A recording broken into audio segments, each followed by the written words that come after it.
Hello, everyone, again. Welcome to another live stream. Things have been a little bit hectic this week, but I did manage to upload another set of videos.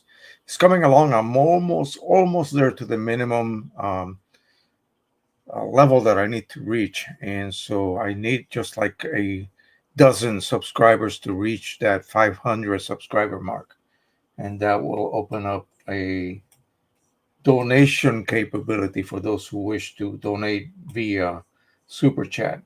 Other than that, I have to reach another, I think it's another 500 subscribers.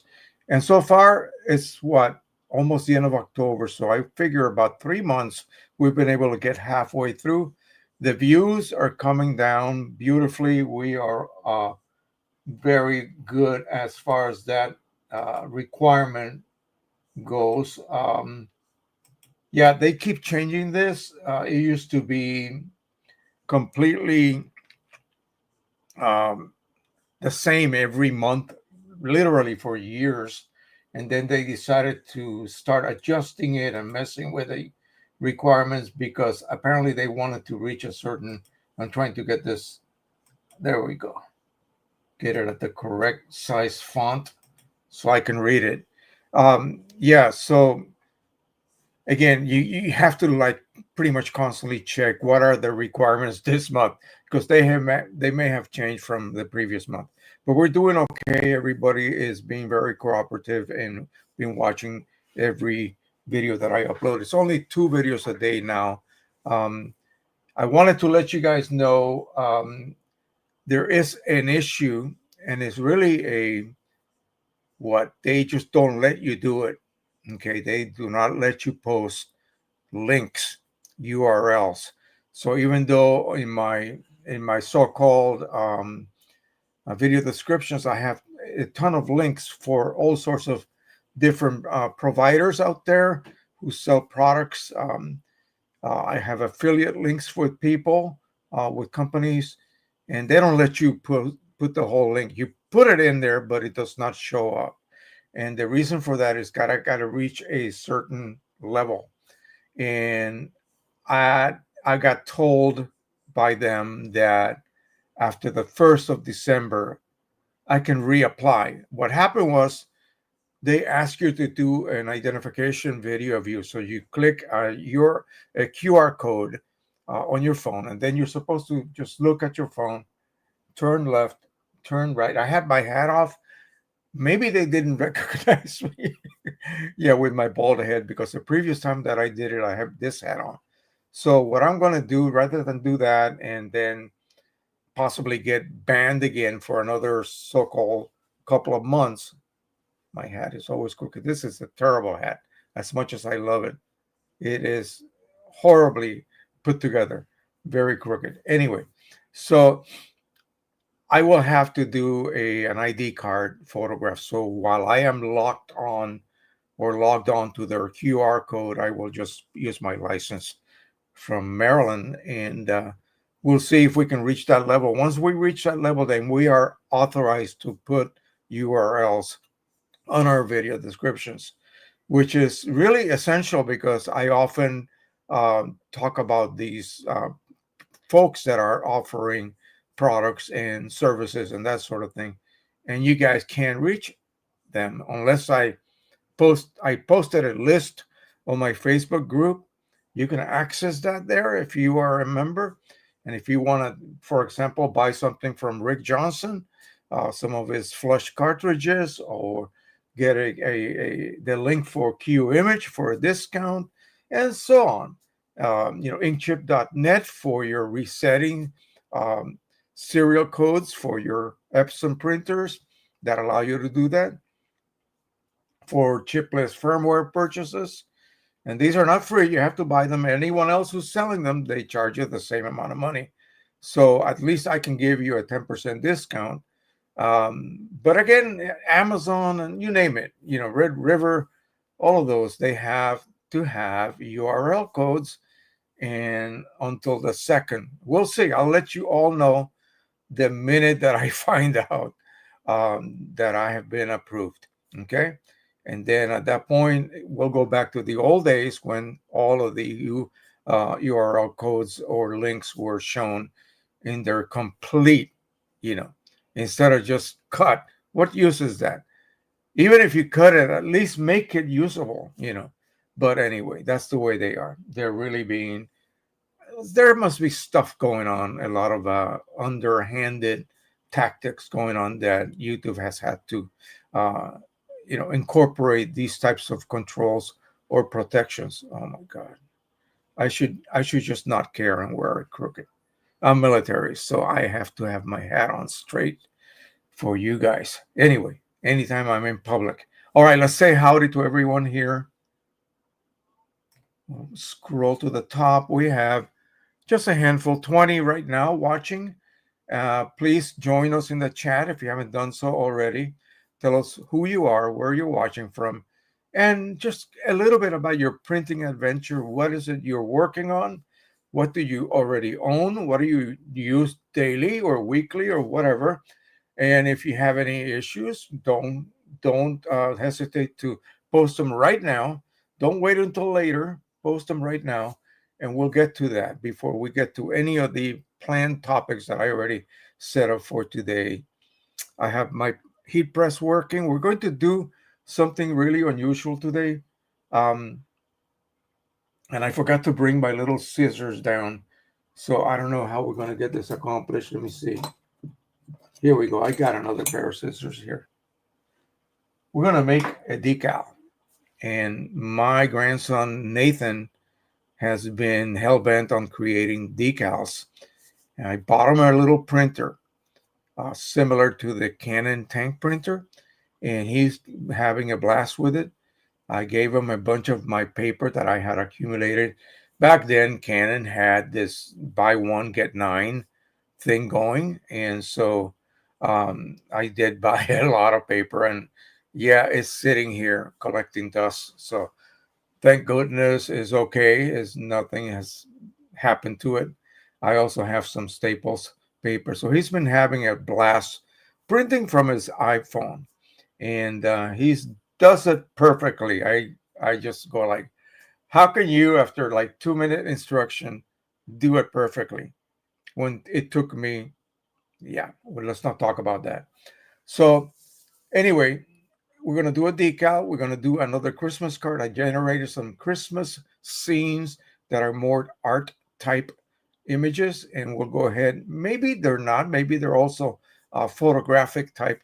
But we'll use that, and I hope I can find that template that I made in Photoshop. And we'll make a few Christmas cards. We'll do another print. We'll do a aluminum print as well. And we'll talk about different subjects that I noticed, is what I should say, that people were referring to some things on Facebook. So I decided, let me clarify some of these questions that people were asking. So let's go to the top here. So we had Richard Bender. here. He came on, what time? Let me see. He came on at 1. No, he must have been printing. Get this, 1:13 this morning. That is my time. I'm on the East Coast of the United States. Hagerstown, my friend Richard, you need to get some sleep. I love you, but get some sleep, man. You should be taking a nap right now rather than trying to be here with the rest of us. But anyway, I do love you, and I'm glad you're here with us. Hagerstown, Maryland. I'm going to show you something that I just saw on YouTube, and I thought, let me try it.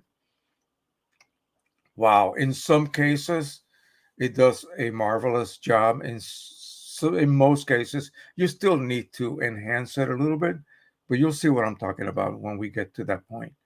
Hagerstown, Maryland, EcoTank 8550, Nikon D300, Nikon 995, and that is a camera, and then an EPSON 4180 scanner, Qimage Ultimate DJI drone, Color Monkey working with AI lately. Yes, haven't we all?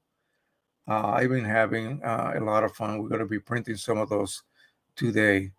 Yeah, you asked me to ask people to send me their own AI Halloween images, and I could make a slideshow out of it. Sure, didn't work. People didn't send me anything, but anyway, I have yours and I have mine, and we'll do that for next year. We'll do a slideshow from all of the things that I have created and you have created and sent to me. We'll do a slideshow for next year, or we'll just do it during the year. I celebrate Halloween year round. If you go upstairs, you've been to my house. You know what it's like upstairs, like a little mini museum of all sorts of little trinkets. That's what you do when you're old. Anyway, TPD 605 from Trenton, New Jersey. I believe, are you? No, that's not, you're not a new guy. It's just doing, is it doing it again? The at something? Yeah, it's doing that again, where they're putting an at and then your so-called code. So Trenton, New Jersey, EPSON EcoTank 8550 Qimage Ultimate Lifetime. And make sure you update your Qimage Ultimate. Last night, I got told by Mike Cheney to update it. There's a new one out. I just installed it. I haven't opened it yet, but we'll see if we notice anything. Canon R5 Mark II mirrorless and a Canon 70 Mark I DSLR. Welcome. See what I mean? This has got to be. I forgot his name already. God. We need to hear you. We need to see what is going on. We need to see your real names, not this gobbledygook. Wells UK Canon Pro 300 with all the trimmings.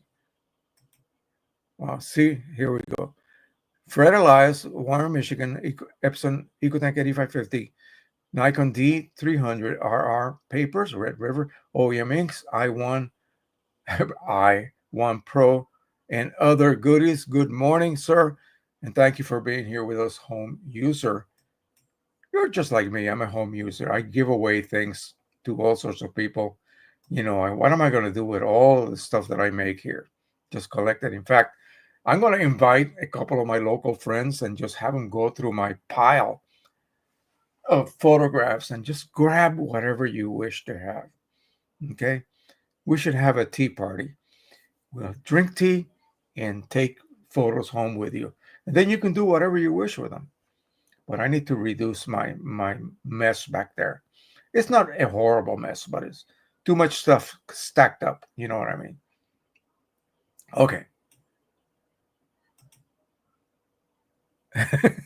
Wow, look at that. It's Henry Stoffel. Welcome to cool Medford, Massachusetts, EPSON P800 OEM inks, and of course the new Friday. Yeah, that was last Friday that it was issued. Qimage Ultimate 2026-108 with an added Windows printer tool button. Oh, okay. That's what it is. I never really read what it was. I just downloaded it. Okay, we'll give that a try. Captain Donzi from cool, cloudy Richmond, Virginia, Pro 100 with all the trimmings. Welcome. I think you go by another name, don't you? This is crazy. I don't like what they did here. Martin van Gogh, at least his name is the real one. Netherlands. Last night, winter time begins. The clock was set 1 hour backwards. This is going to happen here next Saturday evening after 11. We put our clock back 1 hour, and then in the morning, you wake up an hour earlier because you're used to wake up at that particular brain time. So you get an extra hour of sleep. That's good. Photo Nikon 780, Edmonton, Canada. Canon Pro-1000, EPSON EcoTank 8550, XP 15000, Qimage Ultimate, Lifetime OEM inks, paper, plus Red River. All right. Very, very good. We got 25 people here on board right now. I'm going to check my YouTube after we finish here and see how many more subscribers I need for that first stage. I think it's just a handful right now. If any of you people have not subscribed, please do so and click on that notification bell. Videos go up every day, Monday through Friday, 5:30 my time, that is Eastern Time, United States, and 7:30. So it's not 5 a day like I did initially. They won't let me do that. So 2 a day seems to be a reasonable amount that they allow for a beginner like me. Okay, that's what I'm considered to be right now. Hello from Ellsworth, Wisconsin. This is Kevin Bruniarski, Canon Pro-300, EPSON EcoTank 8550, EPSON XP 15000 with Qimage Ultimate. Harold Davies is here, La Crosse, Wisconsin, Pro-1100, 2100 PCSC, Qimage Sunny, and 60. That's beautiful. What is it here? I'm not even getting my temperatures on my taskbar today. I don't know why. But it's sunny outside. It wasn't that bad at all today either. And my grandson's school had their trunk or treat the other night. He went to it with his buddies. He's an 8th grader, so now he's a big boy. His soccer team had their playoffs yesterday. Unfortunately, he lost. The team lost. It was only 3-2, so not too bad. So they played very well. They were very depressed, but you know, hey, that's life. I told them not to worry. I was very proud of the way they played. The way they played together as a unit was amazing. The other team was just a little bit better, so they got 1 extra goal. All right. And Mighty Moose. So that's what you go for? Okay, that's awesome. Okay, Sir Mighty Moose. So that was a little bit, yeah. This is oh my God. Okay, Mighty Moose. Well, I don't know what it used that, why it used that. Thanks for the shout out, Jose. This is Rick Johnson. That's right, folks. Everybody's going back. I don't know where that came from. Mighty Moose. Did you do that on your own? Do you apply that? The new nickname? Anyway, so in case you guys don't know, this is a guy that sells everything you need for the Pro 100, your Pro 200, as far as cartridges that are already very, very professionally flushed. I just uploaded videos about that. Okay. In fact, last Friday. So take a look at those. Those go back a while, but don't worry. They still are relevant to today. So watch those. Okay. Emmanuel from Normandy, France is here. 8550 Qimage One and color checker. Welcome, my friend. I used that for my fantasy baseball hobby. Okay. All right. I was hoping that StreamYard didn't do that on purpose on you. So MPM Photo, Nick Marmolejo, hello from Deer Valley, Arizona, Epson Stylus 3800, PSography Pro Inks, Epson. We're going to talk a little bit about, I think what I'm going to talk about covers the 3800, but not for PSography. That is all black and gray inks made out of carbon. Epson XP 15000, Chipless PCSE ink, Qimage Ultimate, Lifetime OEM1, OM1 Photocraw Max, and Sony Alpha 6000. Canon 7E Mark II, Epson EcoTank 8550, G20 from Canon, Canon Pro 200, MPF photo says, back in Arizona after a family event in California. Well, good. Welcome back home. Oh, 7D, not 7E on the camera. See, if I knew my cameras, I would have corrected that, but I don't. Okay, I really do not. All right. So we will be able to possibly restore that URL mess. I'll let you guys know by the following month. We have another day, another month to wait on that. So, as you know, and I've been doing this for a while, I have been scanning, going through I have albums from my wife back here from her childhood. We're in our 70s, so these albums go back 60 years. Some of the pages that were not being used, that were blank, are now antique. They're so brittle. If you bend them too much, they basically crack. So I don't know what kind of paper that was, but it looks beautifully yellow and mottled. In my field of miniature reproduction, like I do, you sometimes take new paper, you go to the art shop and buy the proper paper, and then you stain it with tea or coffee, make it look antique. I don't have to do that. And when I make those paintings where I apply that paper to the back of the painting like a professional framer would do, it looks real. It really looks real. So what am I doing with these photographs? Scanning them. Going through some of them, I scan them just like my friend Richard does, and then bring them into Photoshop.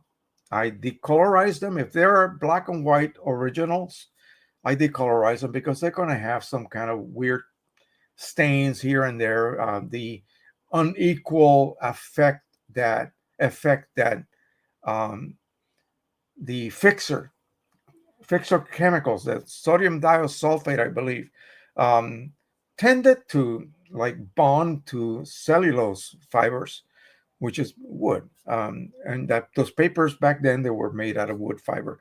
So very difficult to wash off. We used to run our washer for 1 hour per load, continuous water. I would be shut down right now by the folks today. Okay. Um, and still, after 50 years, you're going to get some silvering, you're going to get some staining. It's just the way that silver supposedly reacts to air, the oxygen, whatever, all kinds of different things. So you scan it and you remove all of those weird colorations, and then you start from scratch and you start beginning to, maybe you make a double layer of it and you start editing that top layer in Photoshop, removing all the faults. God, you can do that with AI now. And it's like, oh my God, the hours that I spent on a particular image, now it's just a matter of entering the correct terminology in your generative um, line on your that little tool that appears right now. Let's go ahead and open up. I'm going to open up my beta version of Photoshop because I don't think some of these features are still available in the regular non-beta version. So we'll let that load, and we'll go ahead and I have some files already ready to go. Some of them have been already sort of edited, but I'm just going to go ahead and show you how, with just a few steps, what took me an hour, it takes 1 minute to do. And of course, if I don't like it, I just repeat it, change my terminology a little bit, and just basically do it. So here we go. I'm going to go and let me see. I should get some stuff here. So let's go ahead and open up this one. This one, I believe, is the one of my wife's father.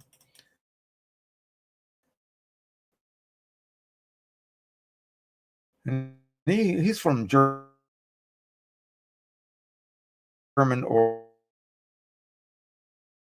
origin. His fucking me here. All right. So here he is, and it's a little fuzzy. I don't know what else is wrong with it. But it looks like the original. It's just the original has some stains and some other problems. Let's slide it over here a minute. So I'm just going to go and hit Control A to select it. And that then triggers the generative fill. So I am going to ask it to restore. Let me make sure that I am typing correctly. Restore, remove spots, scratches,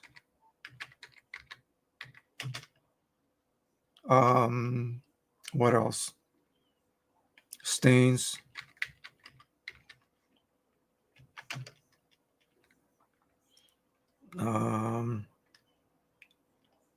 scratches, stains, and what else? This doesn't have any color because this is my finished product. Okay, so I went from here and I directly printed it, and we're starting a new little smaller album of just a bunch of chosen restored images. So, and then I want you to sharpen and colorize. Okay, this is going to get dangerous here. So let me make sure that I spelled it correctly. Otherwise, it will get a little confused. And then we're going to just hit generate. So normally I would have opened this in Photoshop, Control Y, and I create a new layer that I will be working on. I'm not going to work on the original, just work on a copy, and then begin to do all sorts of things. So it did colorize it, but not enough. So I'm just going to say medium.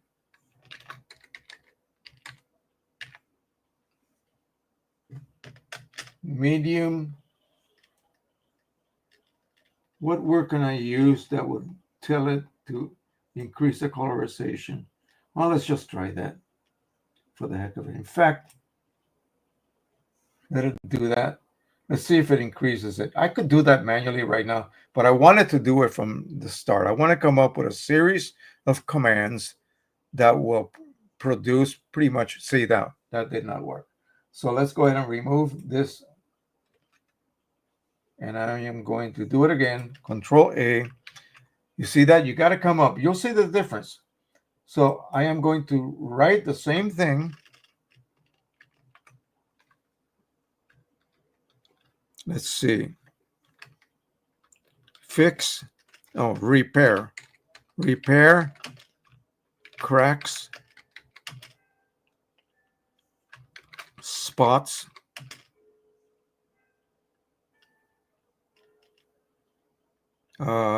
dust,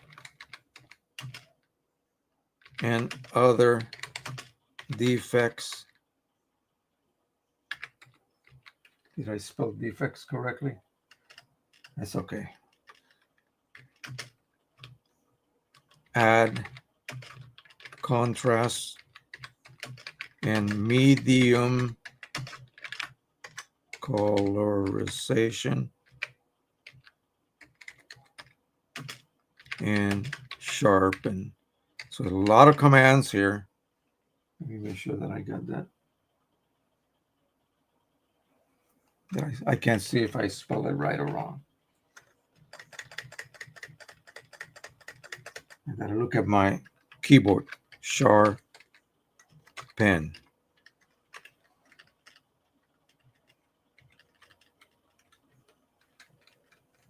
Sharpen. And now I'm going to go ahead and copy this because I don't want to have to retype this over and over again. So, okay, so let's go ahead and give this a try. Oh, on colorize. Medium colorization.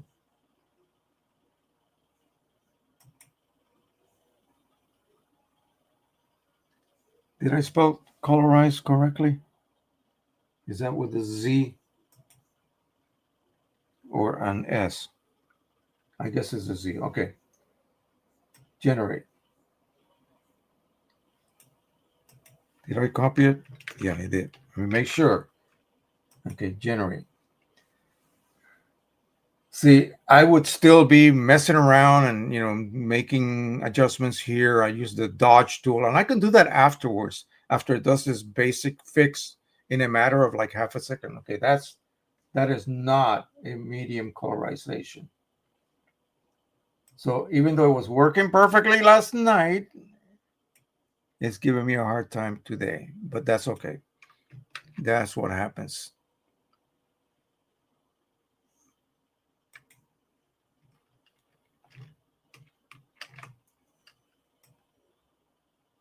Medium colorize.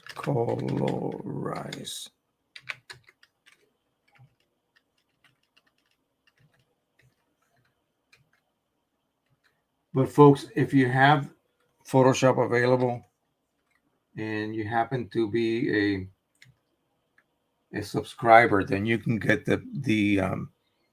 this version, the so-called you know what I mean, beta, and it will allow you to do this. Now let me double check something, because I was asking it last night to use Gemini, which is the nano banana bit. Okay, so it's not really adding a lot of colorization. That's fine. It fixed everything else. So I'm going to go ahead and I'm going to just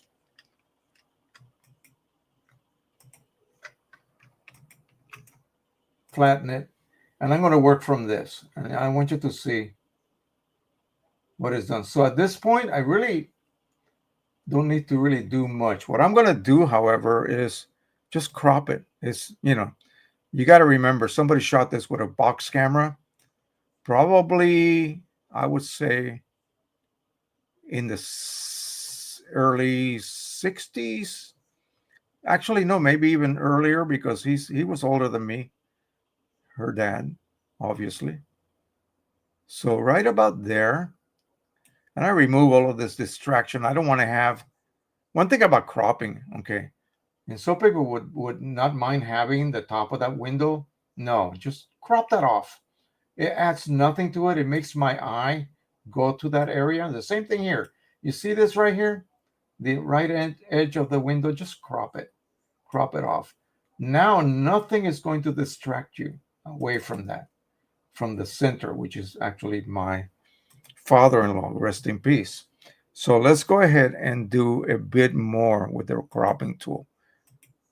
I'm going to rotate him a little bit because, again, the shot's a little bit crooked. So we're going to fix that, like so. There we go. Now, let's see what happens if I use the dodge tool and the burn-in tool. So again, I already fixed all the scratches. That's already done. No need to worry. I'm doing shadow only adjustments. So I'm going to look around the whole image and see what areas are just a little bit higher density. They need to be brought down a little bit. And this only affects those areas that are within, like if you took a histogram and you have the first third, those are your dark tones, middle tones, highlights. This only affects the dark tones pretty much. So I'm just going over that, getting his pants. And now that I look at it and it looks very even, it looks beautifully done. I'm satisfied with that. Let's go ahead and increase the saturation. I could do that here. There's all kinds of different tools, but I like to do it still my way. So we'll just go to, gosh, I can't see, image and adjustments and hue and saturation. And I'm just going to increase. You can't see this, but I'll bring it over so you can increase that saturation. At that point, it's just, well, that's crazy. Right about there. Look at his face. I want to get some nice color on his face. Right about that point right there. And there you go. And that's a hell of a difference between that original photo. Now, of course, here, yeah, the colorization is not absolutely accurate, but still, for a quickie job such as this, there's no way that I could have done it. At least to remove all of the details the damage, all of that stuff. And unfortunately, I did already a lot of that myself. I'm not going to save that. Let me show you one that I just did of my mom and dad. This was taken and printed. Oh, this was done, like, I would say probably when I was like 6. And the paper is a texture paper. It almost had like if I recall when I was scanning it, it had like a silk type texture, really annoying because it shows up a lot on your scan, but it was able to remove it all. And I did have to go back with the magic tool over here and fix a few things here and there. But other than that, it really did a marvelous job. And for this one, I'm very satisfied with it. I don't know whether my dad's bow tie was that color. That doesn't really matter when you're doing this. But this is what it looked like originally, right there. And you see all of the defects.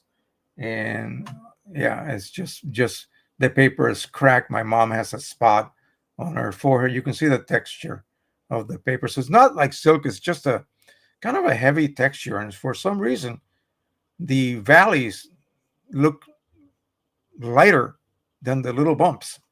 I don't know. So it's horrible. And I tried to do this manually, and I didn't do as good a job as that, you know, Gemini tool. And let me do this one here. Look at that. That is just gone. Okay. And let's see what we can do here. So I'm going to go ahead and pre-crop it. Remove all of this garbage on the edges. Notice how the fading happens. It starts from the edges inward. So, and I'm just going to use that terminology that I used in the last attempt. So Control A. So right now I would go in and I would decolorize this, which, you know, I could do that on my own. In fact, let's just do that. I'm going to turn it into a black and white. There you go. So now that's done. This is one way to do it, and it keeps all 3 channels, your RGB channels.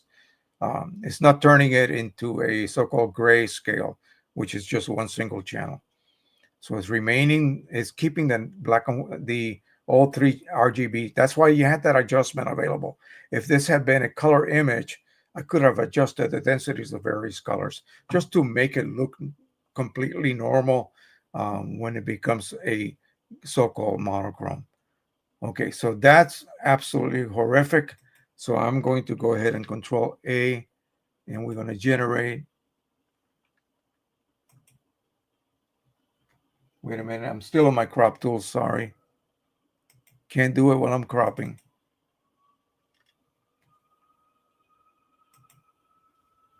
So now we're getting out of there. Let me see, double click.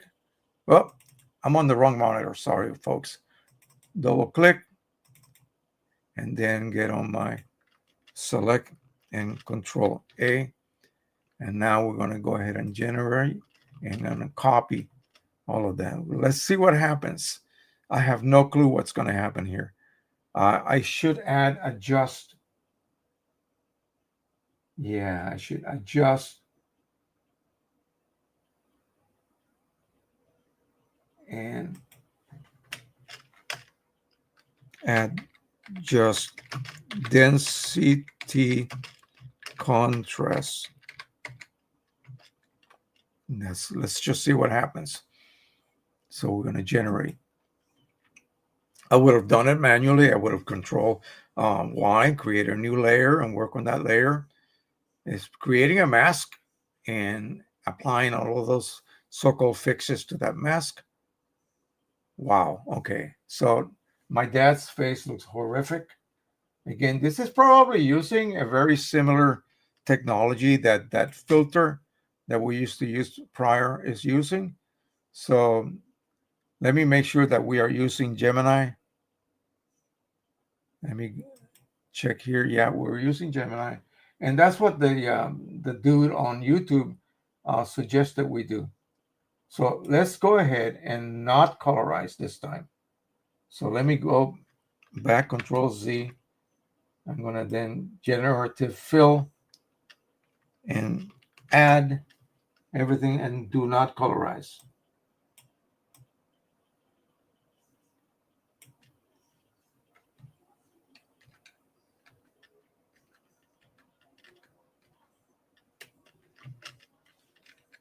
Okay, so I'm going to leave it without colorization. It's just going to attempt to fix everything else, including contrast, hopefully density. But again, it's saving me, a half hour worth of work.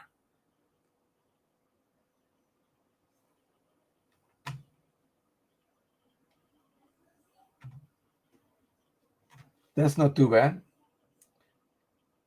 Richard just told me to use restore this photo.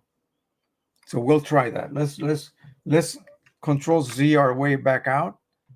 And I'm going to select again. And we're going to just ask it to restore the photo. Nothing else.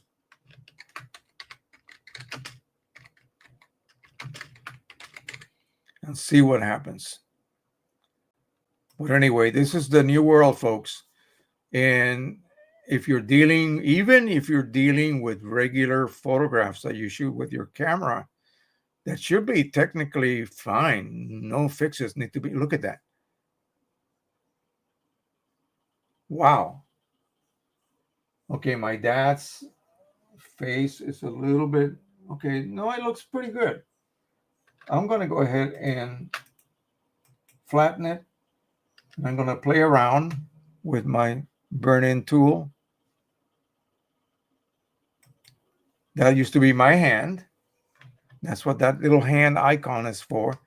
That's the way we did it in our enlargers. I'm just going to darken this areas down here a little bit. And I may have to, let me see. Yeah, that needs a little bit of color correction. Let me see if I just use my levels and use my eyedropper, which is here. Let me move this over so you can see it. So my histogram is here. Let's go ahead and adjust that by about there. And I'm going to use my middle eyedropper tool and see. No, that made it. No, I don't like the way that came out. I like it a little bit warmer. So let me see.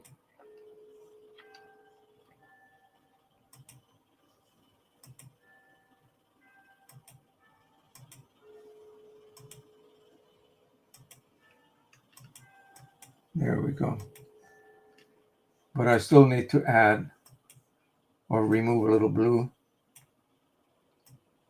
There you go. See, that's the kind of color balance that I want on this one. So right about like that. So we'll keep that.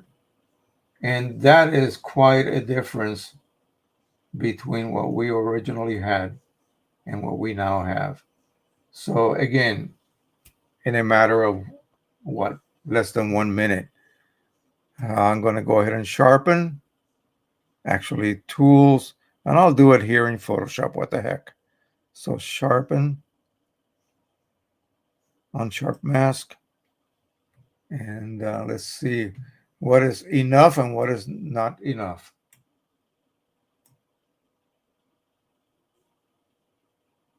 Right about there. And then we'll look for defects that remained for some odd reason. Oh, I made a mistake, folks. I was color correcting on my crappy monitor. I should have been color correcting on this monitor, which is the calibrated one. So again, my bad when it comes to that. Let me go ahead. So a lot of people want to use this. Let's see what happens. Auto contrast. Well, I must have had it relatively okay. Okay, that sort of neutralized it a little bit. It was a little bit too yellow, but I want to fix the densities. Let's see, like so. That way her dress is brighter, closer to white, instead of just a dark grayish color. So that's my mama. That's my daddy. Now I have to look and see where can I use the dodge tool. So it seems like right here, maybe there's a little bit of density that shouldn't be there. So this would have been a little piece of wire with a circle of black paper attached to it. So I am going to make sure that I am doing midtones, and I'm just going to lighten that up. And I have the rate set at a pretty low setting. Let me increase it a little bit. I'm going to reduce. Oh, my brush has feather edges as well. So right about there. So now this area we're dealing with right here is beginning to match in density the other areas. So that was the blotchiness of that original print. It was really bad. And now I have the same problem up here. So I either brighten that like so. I could do that, or use my burn-in tool and darken those corners. You just want to make your eye, not hang around that area there. So I'm just going to go ahead and use the burn-in tool. We're going to go to, instead of shadows, we'll go to midtones, and we'll darken just that area there, like so. So the unevenness, which was part of the way that the print sort of faded, okay, that is what created that weird unevenness. So we're going to go ahead and try to bring everything more evenly distributed. The tones right here, there's a little dark area in my mother's dress. I'm going to brighten that up. And when you did this in the darkroom, every test or everything you did, you had to develop it and check it. So you made a lot of copies. It's not like here where we're not printing anything yet. We're just working directly on the original image and trying to fix it. So this now can be printed. I can just save it as, so that way I don't lose my original. Save as. And I'm just going to go ahead and say, instead of original, I'm going to go ahead and say fixed, or whatever you want to call it. So fixed and max. I could save it as a Photoshop file if I wanted to, or just a high quality JPEG. So, and that is that. We can go ahead and close this one. Now let's see what else we got. We have a shot of my whole family, and I already played around with this. So this is my dad, my mom, my aunts and uncle. That's Uncle David, all my cousins. And look at, she is kind of dull looking, and I didn't really do a good job on her. But this is the whole family, Christmas time in Los Angeles. So let's go ahead and do a Control A. And I'm just going to tell it to restore this photo, like Richard said. Right, and save it to a TIFF file for best quality. Restore this photo.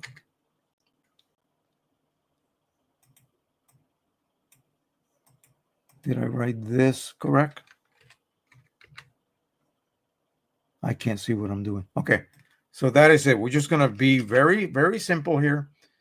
Tell it to restore this photo and generate. So imagine if I had just, this has already been supposedly restored by me manually. So imagine if I had just done it, just scanned it. So, okay, so that is the results. So now I gotta tell it to sharpen this bad boy.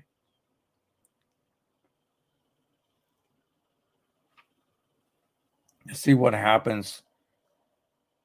Let me see the difference. Let me go ahead and remove. See, I must have done a good job before. There's a little bit of there's a spot right there. You see that? And now watch, it's gone. Okay, so this is a better restoration than I did. Okay, so now I'm gonna go ahead. Let's just say, let me remove that. Restore. Let me go ahead and do Control Alt and generate, restore the photo, and apply sharpening. And we'll see if it did sharpen their faces without creating any artifacts.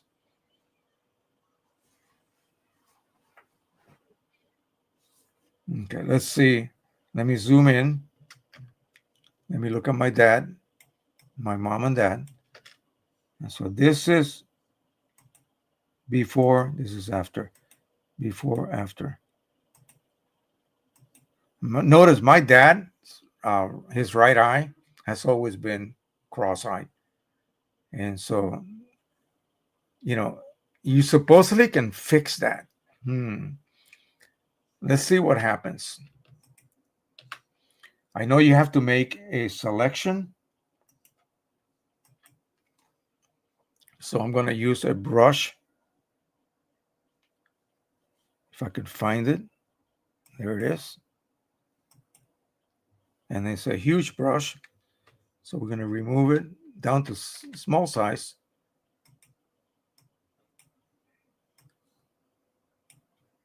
And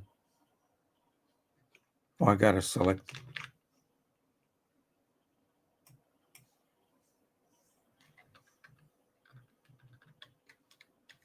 Make both eyes look at the camera. I don't know what to say. I'm just guessing here.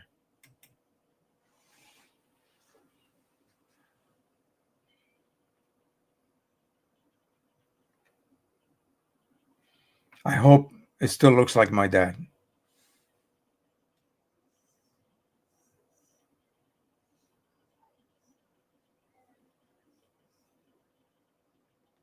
Oh my God, look at that. So there you go. That's crazy. That is crazy. Of course, that's not real, but it's still amazing, amazing. So you can fix little issues like that. Apparently, I'm still learning. I'm totally brand new to this. But anyway, as you can see, it just makes it a lot easier, and it actually reduces the amount of time that you would be messing around with something like this. A great deal. All right.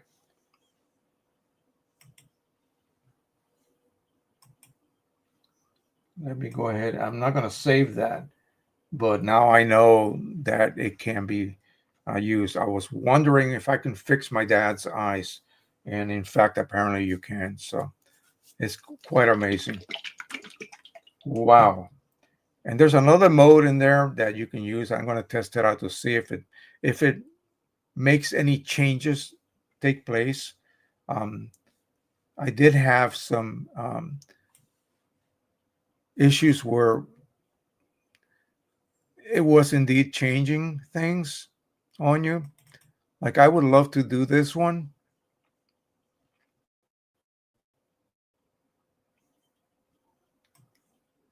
This is a family that I know whose ancestors were here. They were slaves during the Civil War.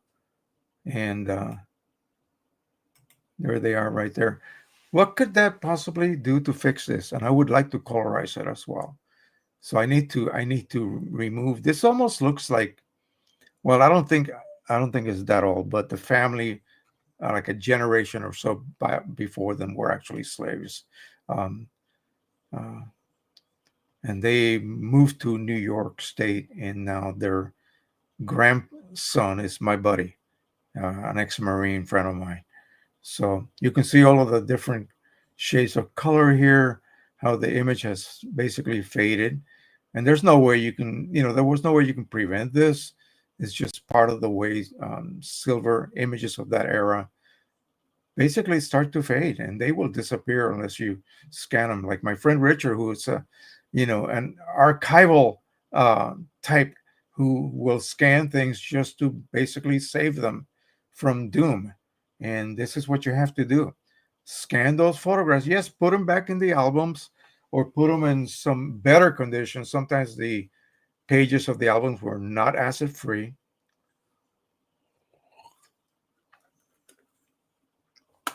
I have a charcoal drawing of myself when I was about, I would say, maybe 6, done by a famous, at that time, Spanish artist in Puerto Rico. My uncle knew fancy people. Yeah, he was very, very up there in the um, community. Huge business owner, you name it, properties. And so he did one for me and my sister. And the paper was originally white. The paper now is a deep ochre yellow. The charcoal image is still there, done with charcoal sticks. But the paper itself, the base itself, is completely ochre yellow, like mustard yellow almost. And that's just the paper. It has become that color by oxidation or whatever other effects that nature applies on it. So yeah, make sure that your photos, if they are precious to you, scan them, fix them if you can, and save them. Put them on a drive. Send them to the cloud. Let's hope the cloud does not ever disappear, and they'll be there forever. At least that's the theory. But anyway, it's a lot of fun. I am now going to. What kept me from doing this was, all of the work that would go post scanning, and I just didn't want to deal with it. Although I love tedious type work, that's why I make miniatures, because it's tedious. I love that repetitive type work. But again, imagine doing 100 like that. Well, now you can just scan them. Yeah, use good scanner settings, scan them, and save them. And then when you have time, you have an hour to burn, go to Photoshop and boom, boom, boom, boom, boom, boom, boom. You can do at least what would be 90% of the fixing in a matter of a minute, and then boom, save it. If you want to save the originals, fine, give it a dash fixed to the name. And so that way you can then come back later and do whatever you wish, colorize them, turn them sepia. You can do that, all of that. Yeah, it's ridiculous. And fix somebody's eyes, somebody's crooked eye, like my daddy's. He had that eye. That was the way you can identify my dad. And so select those areas. In fact, I've seen portraits of some girls where there was some hair. You know how the long hair girls are constantly doing this to the hair. Well, the wind sort of blew some hair strands in front of the eyes. Select, remove hair, and the eye behind it perfectly preserved. And I'm going, holy crap! How? Yeah, that's where we are at today, ladies and gentlemen. So it kind of ticks me off because it takes this skill aspect, what you appreciate, a photo restorer artist, as being able to perform magic himself, not because he's using magical tools, but using tools that are like my hand, my Dodge, um, that and brushes to remove scratches off of my old photographs. You could do that with paints, Look at some of the old Hollywood portraits. You can see the little brush marks everywhere. Okay, they remove all the blemishes. They make you look smooth, and it was all done with skill. Not now. It's automatic. All right. Enough of that. Let's move on. Let me see what else we got here. But again, accept it or not, whatever you wish to do, it doesn't really matter. You are the boss. So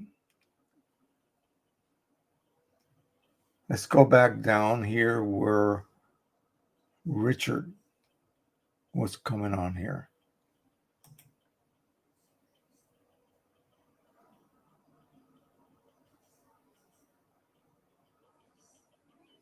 No, I'm already covered. I have. Yeah, believe me, I'm paying for all of this. Not a problem. And I don't do it every day. So, okay, Fred Bird is here. Work commercial, legal, aerial photographic restoration. There you go. Using two D300s and a new D350. Oh, that's a new one. Epson P700. P7 or P700? Richard Bender says, try using 3 words. Yeah. So we do that. Are you using, what mode do you use, or are you just using whatever's available with your regular Photoshop? You do have beta, right? You told me. Yep. And first, make sure that you have all channels operated reverse. Yes. Yes, indeed. All right. We will remove this.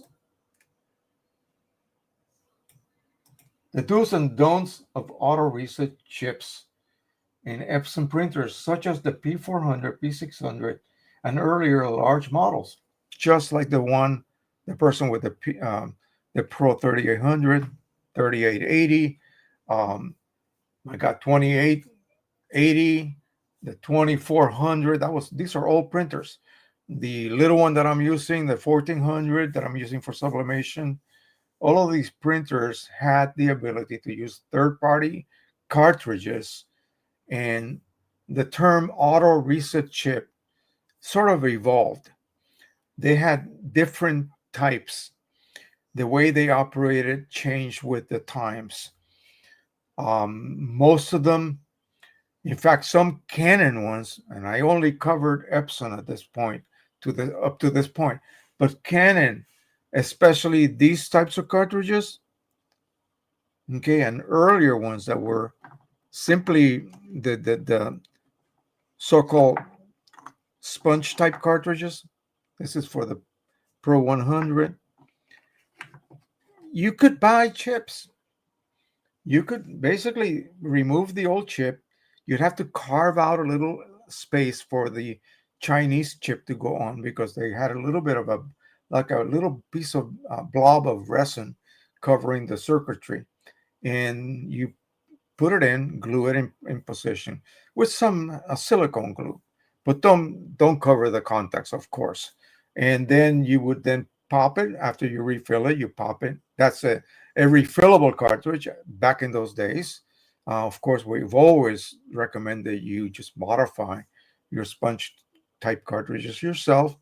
You have to remove the fill plug from the factory and then drill it to 5/32 of an inch diameter. Put a plug in. This is, you flush it at that point. Make the sponge nice and clean, like this one here. And of course, this is what Rick Johnson does and is able to sell to you guys. So you don't have to do this messy work. And then with that chip, you pop it back in your printer. Now, the printer has never seen that chip, so it's going to reset to full. It's going to immediately go to full condition, and you begin to print. The thing with these chips is whether the programming, so that it can determine as accurately as possible, am I empty yet? Did I use enough ink to become empty? And remember, you use a sponge, and a sponge it's going to bore. It's not going to be like having a container with X amount of liquid. And when it is gone, it's gone. No, a sponge holds on to liquid. So it has to declare itself empty, probably around low condition. What would be normal low condition? That way you don't go too far and really become empty, where you can no longer, the printer can no longer extract liquid ink without any air from the sponge. That would be fatal. So these chips, that's the problem they had back then. They were inaccurate enough to possibly cause issues. So even back then, my rule of making sure all your cartridges are full, when you would then, if one of them, because you could see the levels, it's not like disabling your chip. You could see the levels with those auto reset chips. And so when one is getting low, or take them all out and top them off, put them back in. The settings that each cartridge chip has will be retained. Even though the cartridge now is full, if it was at almost low, it's going to remain at low. And then you continue printing. One of them goes empty. Okay, say you just refilled them yesterday, and today you print a lot of stuff, and that one that was low now reads empty. But it's not really empty. It's got plenty of ink. You can take that one out, put it back in. If you just want to do one, take that one out. What is it doing when you remove it? You interrupt power to the chip. When you put it back in, you reintroduce power to the chip. That causes that chip to reset, but only when it has been declared empty. Now, earlier before that, there were these dangerous chips that would reset just for removing them, regardless of whether they were empty or not. It didn't matter what level they were at. You remove them, you put them back in, and they reset. And oh crap, you forgot to top off that cartridge. So now when it was actually lowish, it's being told that it is full, and you see it as full, but physically it is not. So it's guaranteed to go empty on you. That channel, whatever color that channel is going to probably burn out, because you will not notice it in time. You'll start getting streaks on your prints, and you have no idea. Oh my God, you're scared. And a lot of people don't know that. Just run and also check real quick, and it'll tell you which which channel is not providing ink. Remove it, top it off, put it back in. Yes, it's going to reset to full again. You see, they were dangerous. So they introduced the chips that are auto reset, but they have to reach empty first. And my recommendation, and those of us old guys back in the day when we were solving all of these problems, and I was one of those, in all the different forums, you name them, I was a member, figured out that no, you have to top everything off. And why top everything off at the same time? Because otherwise, you'll be doing multiple single exchanges every time one goes empty, because the levels are going to be all over the place.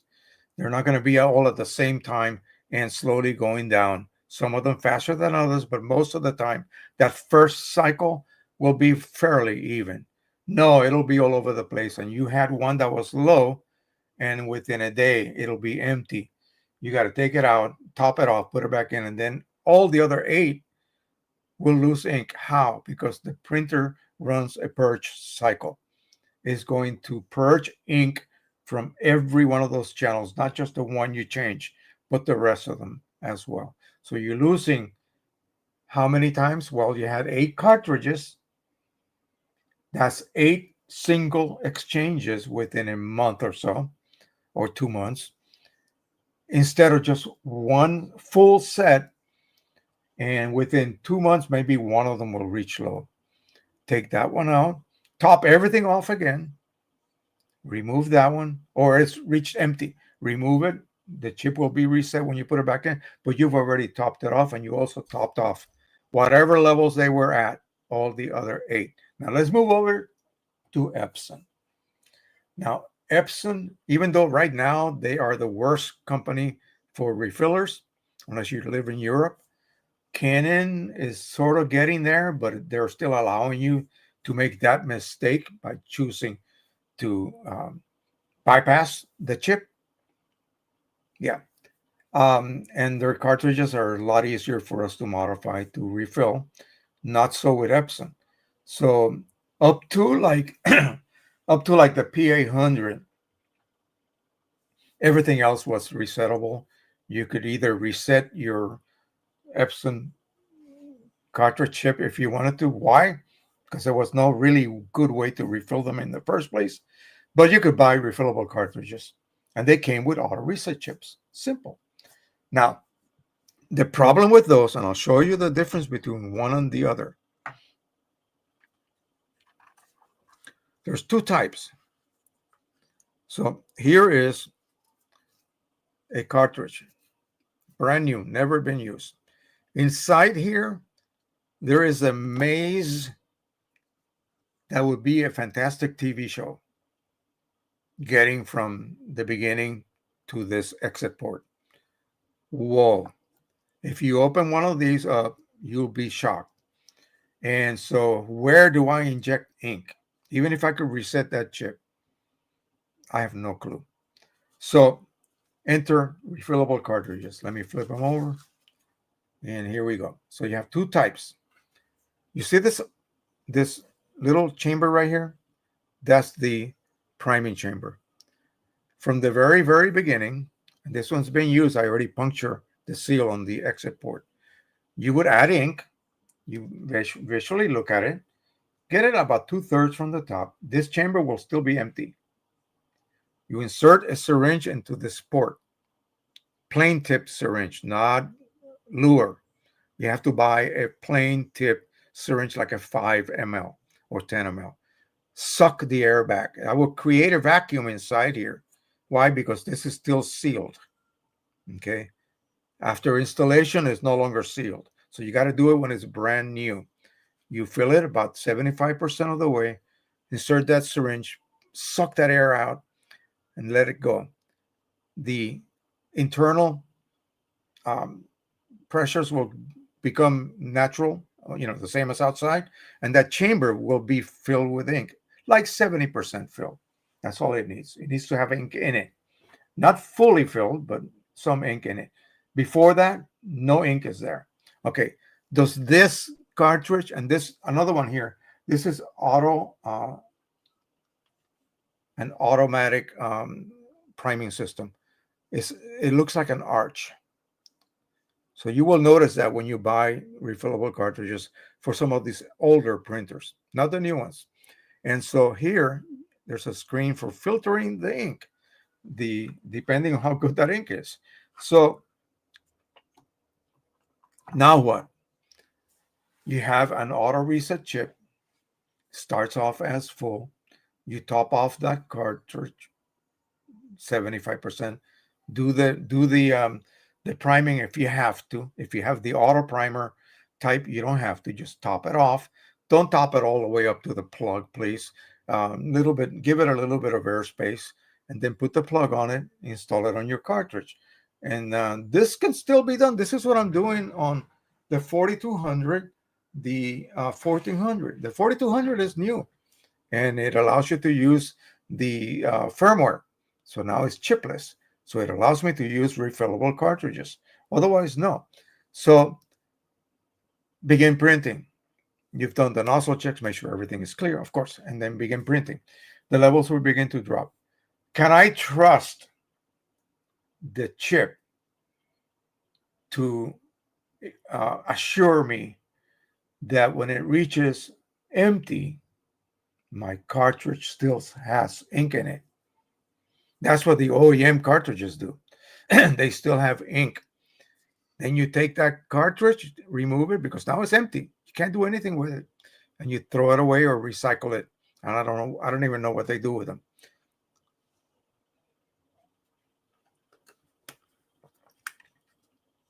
You're throwing away a couple of ml of ink. And that caused a class action suit years ago to take place. So with the New type printers like the XP 15000, they reduce the amount of ink that will be wasted when the cartridge becomes empty. They install an internal valve that sort of gets triggered when it's about 3 ml left, and then it knows because it physically is triggered.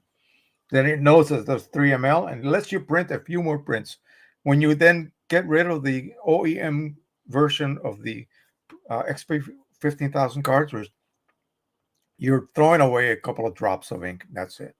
And so it's a little bit more reasonable. So do these cartridges hold the same volume of ink? Let's just use a number.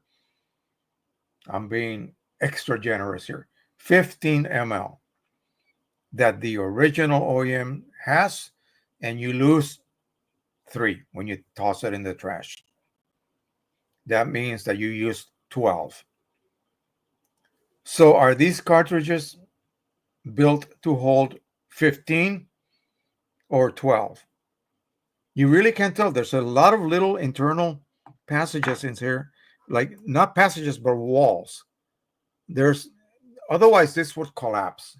So there are like walls inside. Look at it as an overhead plan for an office, and you have walls dividing all the rooms. There are different little rooms here and walls. That takes up room.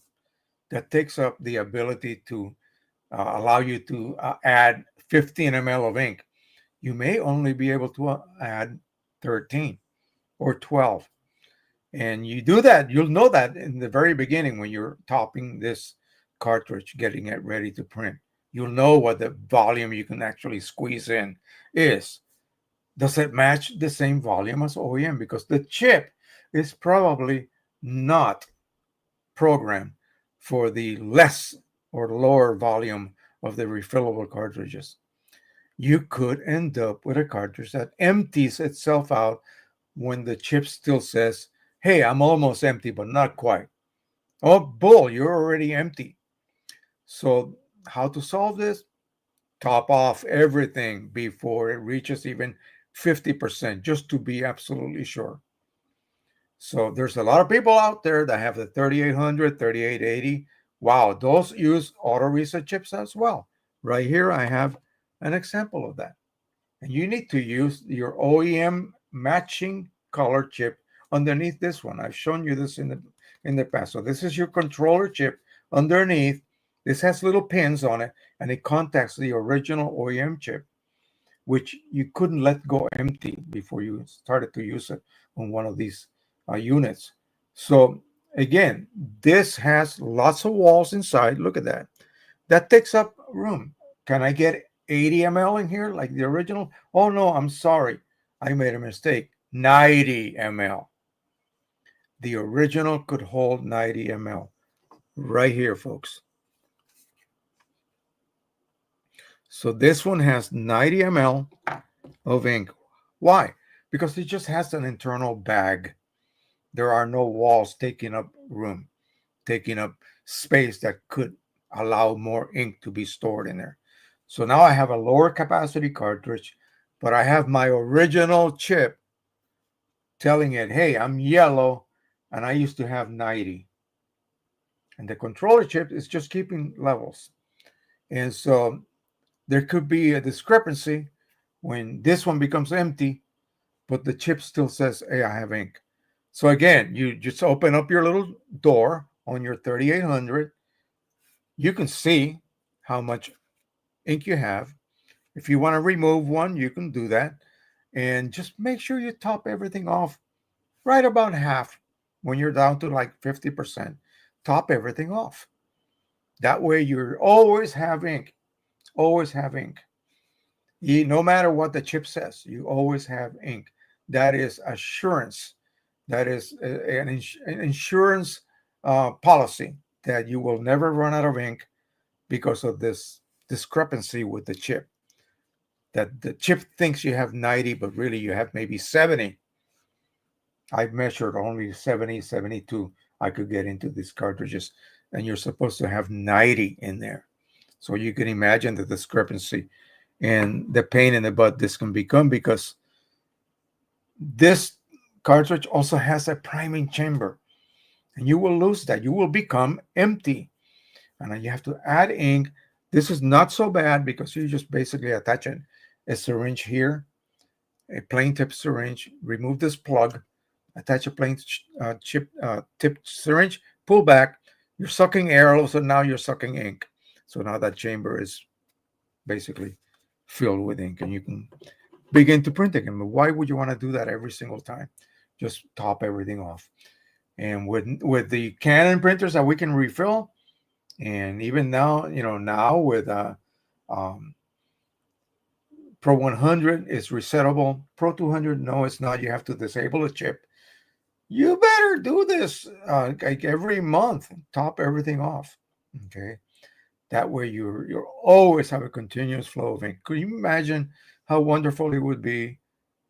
I'll bring this up because it turned out to be a failure for a Pro 1000 with a continuous ink system, and have 700 mLs of each color outside in a bottle that is being drawn in with ink lines. We tried. It did not work. And that other company also tried. Apparently has not worked because I haven't received a word from them. Okay, the people from the viewport. So yeah, if you are using these types of printers that still allow you to do this with the auto reset chip systems, just make sure everything is completely topped off. Anytime I come over to check your printer, it better be topped off. Otherwise, you're going to run into issues. You will forget. Why do I say that? Oh, must be because this dude forgot one time and I had air in one of my ink lines. Oh, Lord. That is not fun. Okay. Especially with a larger printer like the 3800. Yeah. Okay. So let's move on to something else. We still have everybody's here. 25. Good.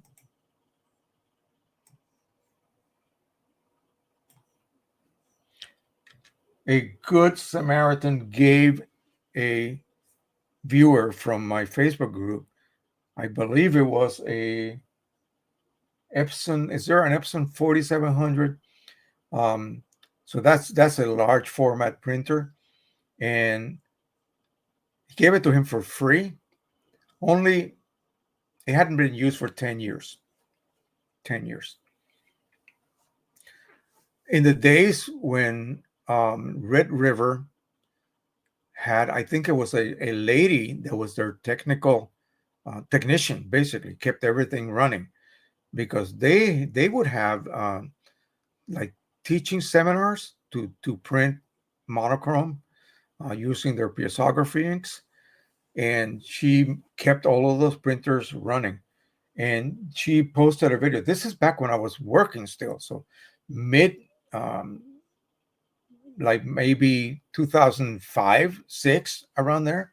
And I saw this video where they literally had to remove every single line from the print head on an EPSON printer and then remove the dampers, and inside was nothing but syrup.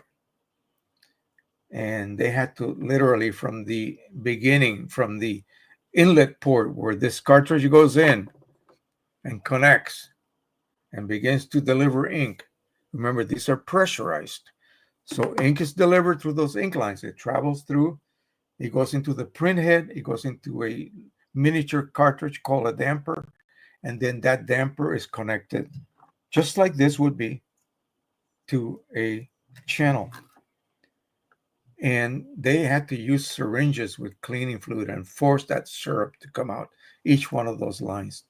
I hope this guy doesn't have that issue. But what he's wondering about is he has another printer. He didn't say what model, but EPSON. That's working fine. And he's wondering because the cartridges still apparently had ink in it. And again, I asked him, can you shake it? He says, yeah. You hear ink sloshing? It's not syrupy sounding? Yeah. So he wants to use, if he cannot revive his older printer, magenta to magenta, light magenta to light magenta, and so on the newer version, the newer model. And I said, well, there are some sort of telltale codes that Epson has applied to different ink sets. The Ultra Chrome K3, for instance. Yeah, that was introduced with the 2880, I believe, and then earlier versions of the large format. So it was a 9-color system, 2 blacks, yellow, magenta, magenta, cyan, cyan, gray, gray, black, black. Okay, so that was your 9 colors. 2880, I believe, did it have 9 or 8? I don't remember exactly. But it still had 2 blacks. So what a lot of people believe is that any yellow matches another yellow. And no, you would have to do this chromatic test, dilute it to a certain dilution, put it in a little quartz cuvette, stick it in a spectrophotometer that was used for in medical laboratories for determining the color of a dilution of some protein test, whatever. We used to do that at work. And so, it reached a certain point. You had a control, positive control, negative control. And yeah, you have to be able to match this yellow using that type of testing to another yellow. And they're not going to match. They're different. They're going to be different. I had a yellow. Here's one that looks yellow. I had a yellow for the Pro 2000 that Precision Colors was selling. Even though it printed absolutely beautiful, it looked greenish. It looked like I added a little bit of cyan to this. Imagine what that would look like. And I thought, no way in HELL this is going to work. Don't worry, Jose, try it. Okay. Luckily, I had lots of refillable cartridges. And, Pro 2000, it was just run a clean cycle and you'll be fine. You're ready to use those new inks. Yeah. So just because it says cyan doesn't mean it's going to match some other formulation for a specific printer family that uses cyan. So be aware of that. Yeah, you could probably the differences are negligible, but if you are really a purist, you're going to want to not do that. You may have to then run some new ICC profiles to take into account the differences of certain colors compared to like magenta, magenta, cyan, cyan, light cyan, you know what I mean? Even the grays. So yeah, it would be nice if everything was universal, but that would mean that from the very beginning of inkjet printing technology, these labs created absolutely perfect inks. And that's not true. Okay. Ask the 1100 people. Okay. They'll tell you otherwise. No, it's not true. So ink formulations have progressing and to the point now where you cannot use something from 10 years ago with something that is brand new today. It just won't match. You will not be happy. That was also the case with another person who had 2 similar printers. One was not working, but was older. One was working, newer, and he still had inks in those cartridges. The older one was working fine, but recently it stopped working. So those inks were fresh, but he wanted to use those inks with the new printer. Not so. And this was for Canon. So he wanted to use certain colors. He had I think it was something like a 480. Is there a 480 Canon? 4080, I don't know, or 480 Canon model, an IPF model, old one, but they're still working. So it just died, and he had inks from there, and he wanted to use them on his Pro 1000. Well, no, not really. It would throw everything out of whack. Okay, since it was only a 5-color, just like the 8550, just yellow, magenta, cyan, gray, and black, and so that's 5 colors. This one uses 6, 2 blacks. But that particular Canon printer used 5, and he wanted to use those inks on the Pro 1000. I told him no, don't even try. It would not work because it would take too damn long for those inks to reach the print head for you to be able to see any kind of difference. And it would be too late by that point. You'll be stuck with that difference. And if you were not happy, then yikes. I could just imagine.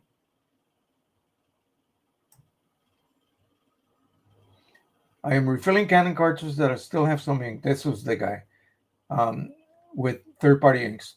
So what he wanted to do was, he's already using this. This was a little bit different. Sorry, I just remember exactly. He still had inks in the cartridges, and now he's trying to start a business. He doesn't have that much capital to spend, so he's going to give up on that earlier Canon printer. He wanted to use those inks again. I told him no. He says, well, what inks can I use? I said Precision Color Signature Edition, and you'll get a seamless transition. You will not have to worry about, will the new ink, once it reaches my printhead, will it cause a color shift?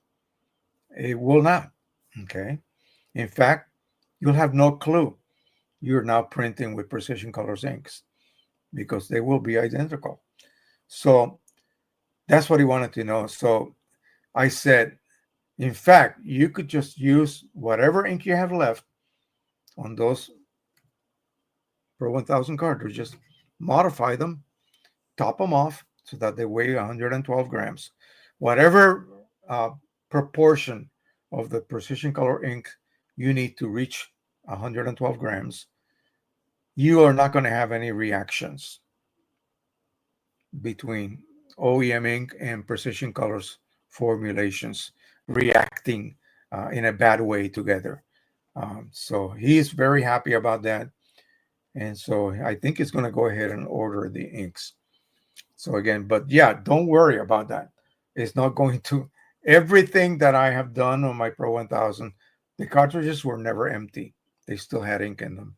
And I just basically added Precision Colors inks to them. Let's make some Christmas cards. Let me locate, I hope I still have it, good Lord, my original.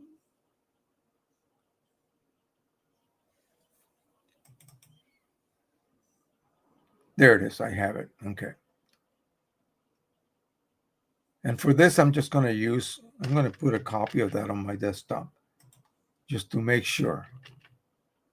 This is my little template that I made in Photoshop. We'll do that first.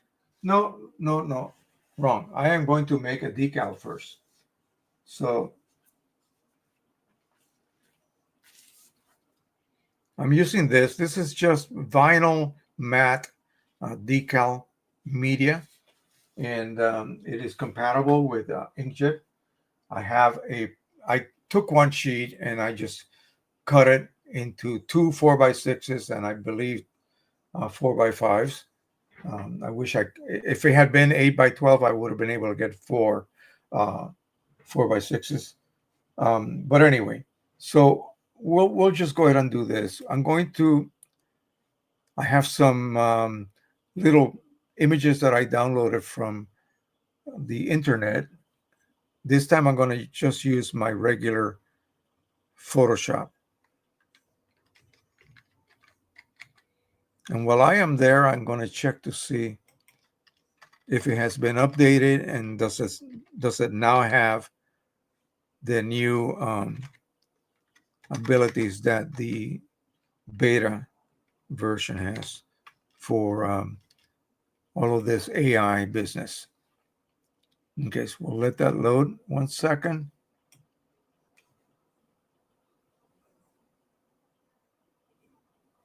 I left my wallet upstairs, but I did a decal that I applied to it. My grandson put some, we go to this Japanese tea place called Kung Fu Tea, and he likes this stuff with bubba, which are little tiny, I don't know what they're made out of, little tiny balls they put in these drinks now. So he loves that stuff.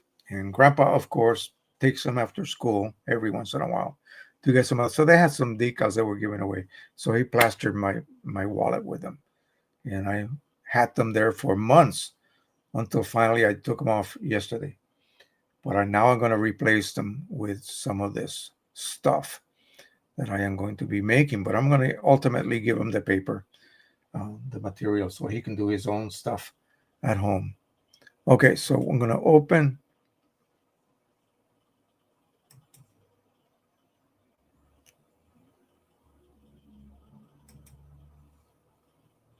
We'll go to the desktop.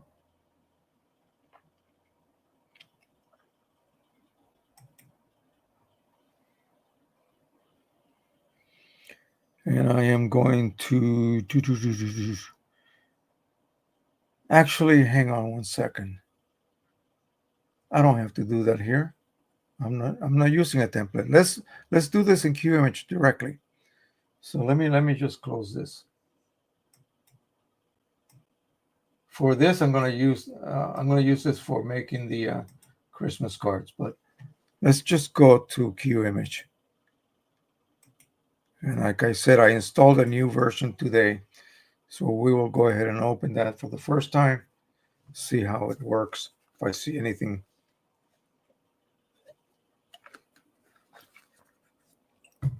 immediately different.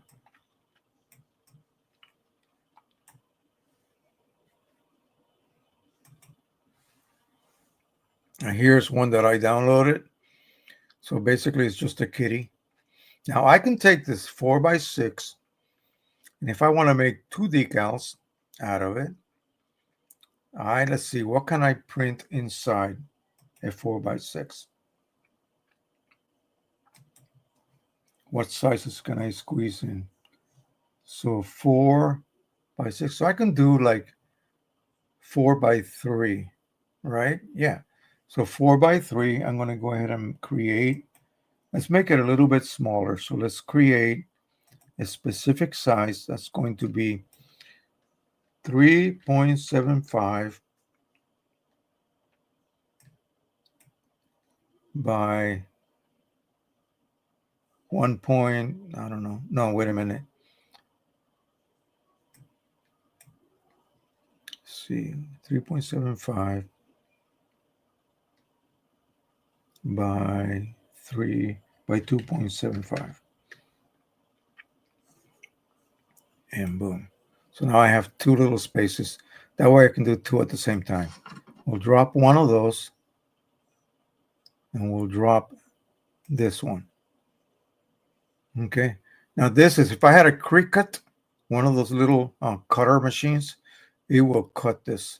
All I would have to do is load this image and create an outline for it, and it would cut it for me. But I'm going to use scissors. So here I'm going to go ahead. I'm going to try something strange. I did one yesterday, but I printed it just with matte and just a matte profile. So I'm going to try to see what would happen if I use Velvet Fine Art Mode. Oh gosh, who knows? Let's see. Let's see what happens. Well, that's the wrong size paper. So I need to go back and jump back to 4x6. And let's see what happens, because now I have this Strathmore profile. Oh, that would be weird. Let me just change this and let the driver control color maybe. Wait a minute, I can't see what I'm doing.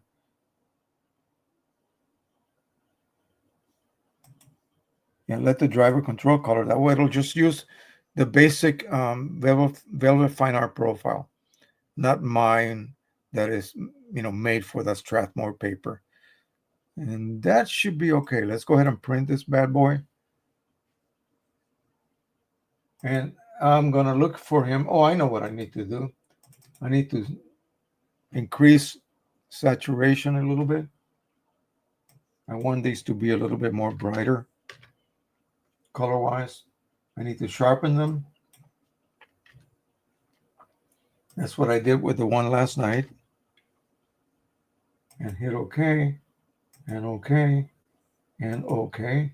Then do this one. Increase saturation. sharpen,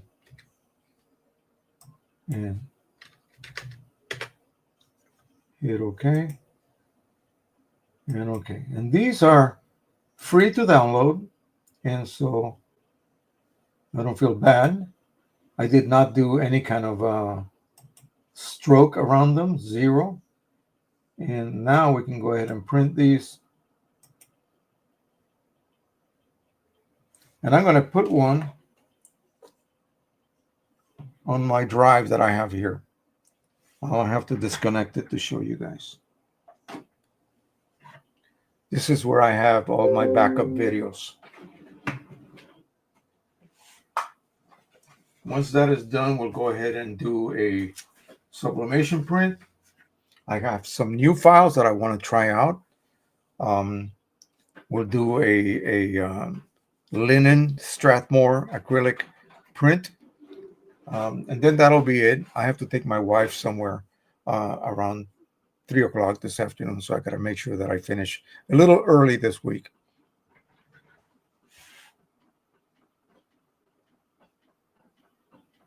So what I need to do is I got to show him, because he's only using a phone app, and he does not have the features that I have here, where you can just do two at the same time. He can only do fit to a 4x6 or whatever. So, or fit this many on an 8x10. What it'll try to do is fit one, and I don't know where he has the ability to fit several at the same time and make them fit. In other words, to get the most out of one sheet of that material. Well, certainly it's taking a lot longer, and that is simply because I'm using that VFA mode. Let me get out of that. We'll wait for it to come out. It's making its way out slowly. I want to make sure that the surface of the vinyl is not going to have a wet look. That would be from too much ink density, which I believe is what also happens when you print with Velvet Fine Art mode. Your ink density levels increase, and you may end up, if you're not printing on Velvet Fine Art paper, you may end up with a wet look. In other words, that paper is not designed to absorb that level of ink density, the wetness, if you will. And here it is. Actually, that came out beautiful. So what you would do is just trim those out. We'll go ahead and do this one here.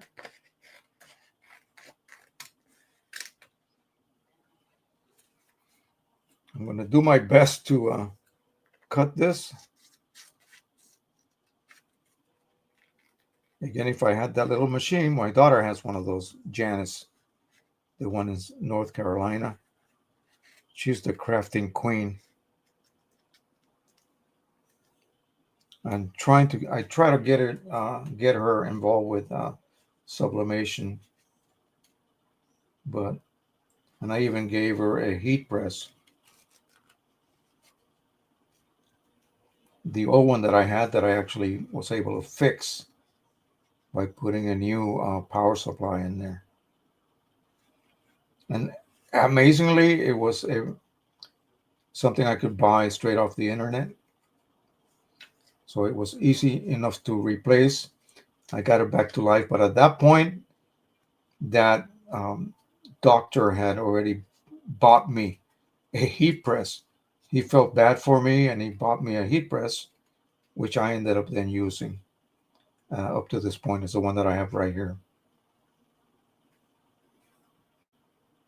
So, you know, if I had a Cricut and I had already loaded this file, you know, to a computer and then connect to the Cricut, and it would have already been done.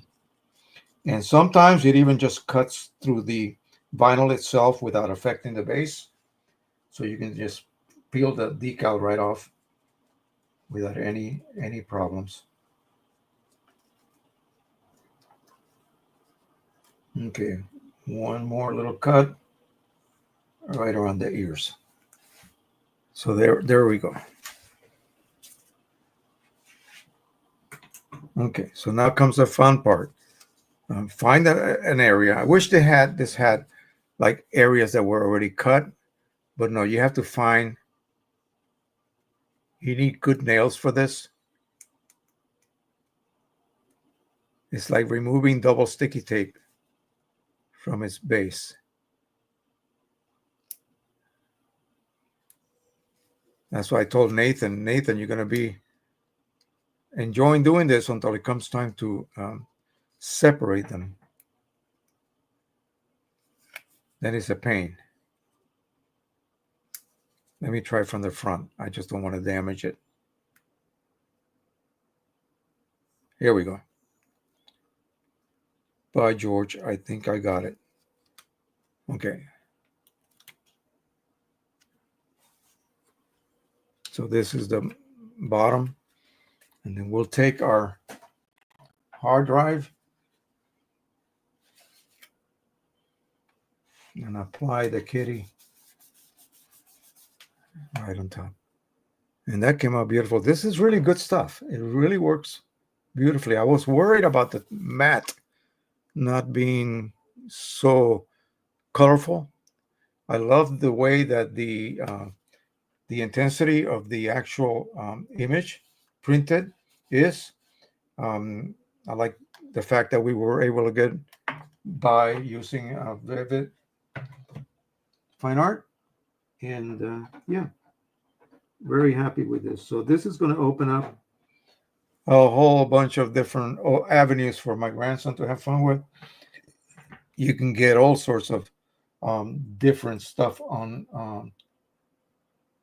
online. Now what we're going to do is I want to show you guys some new stuff. So this is new AI images. Now I've got to make sure that I got my printer set up. This time I'm going to use the 4200, which is right here. I'm going to remove that, of course. That is not for sublimation. I got to come up with a way to do this without having any issues. So this is going to be 8.5 by 11, but I want to do a custom paper size. So it's going to be 8. Oh, wait a second. Sorry, I need to actually use 11 by 17 so I can do an 8 by 12. Silly boy. So now I got to remove this. I'm going to go get an 11 by 17 and trim it.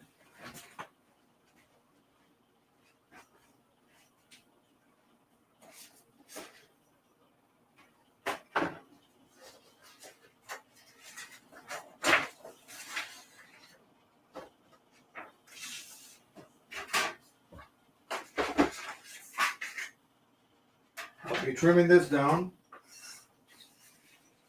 to 8 inches wide.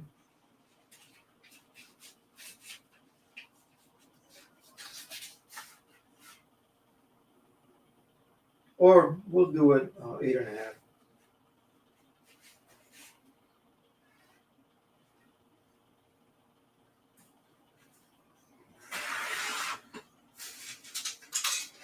And let's see, we will trim off, get it down to like 13.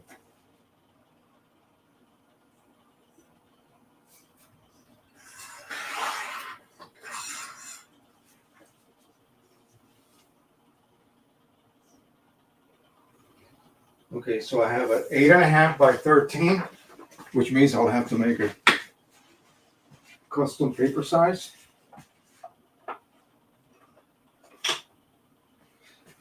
Let's do that.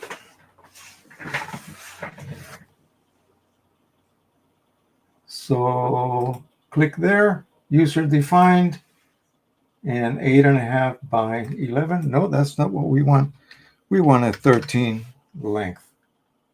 And click OK. Of course, look at that. It's remembering the last job that I did, but we're not going to do that. We're going to print 8 by 12. So we go back to the sizes. So let's just say 8.1, just to be sure, by 12.1. Okay, so now that is set, let's look at our available images here that we just recently created. So I did a series of images. You may have seen this one last time. This is like a rainforest look, and then this is a rainforest with a lot of fog. So this is what it looked like initially.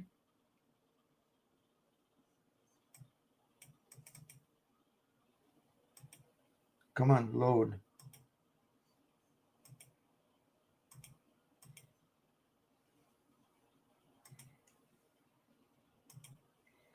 What's the problem here?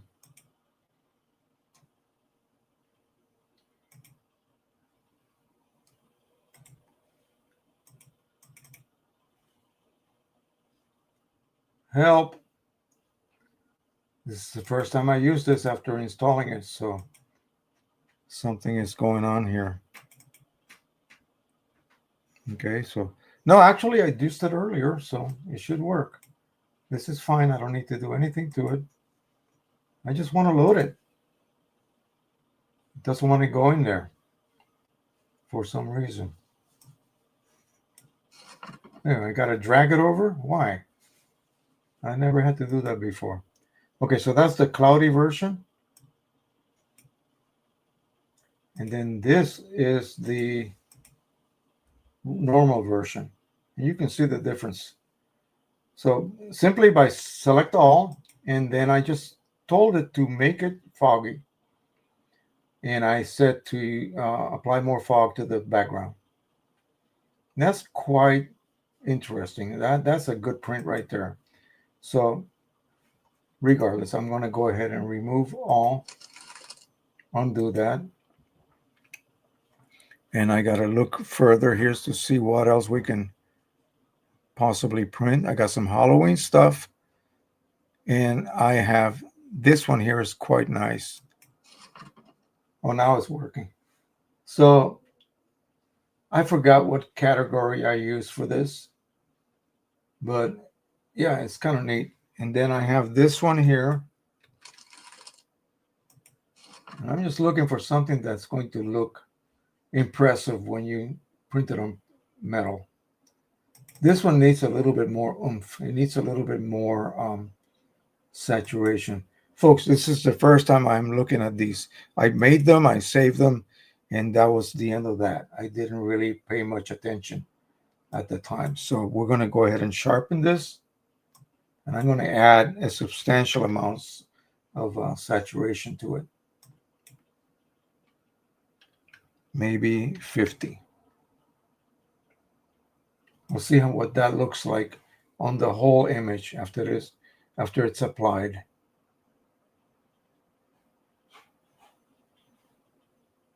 It's going to take a while. I'm going to have to reset my preferences on this tool as to how to use my cores on my processor so it doesn't take so long. That looks good. It looks a little overemphasized, but it still looks good. I want it to be that. Okay. All right, so let's accept that. And then we will go ahead and send it to the printer. Boom. While it is loading, I will go ahead and prep my aluminum.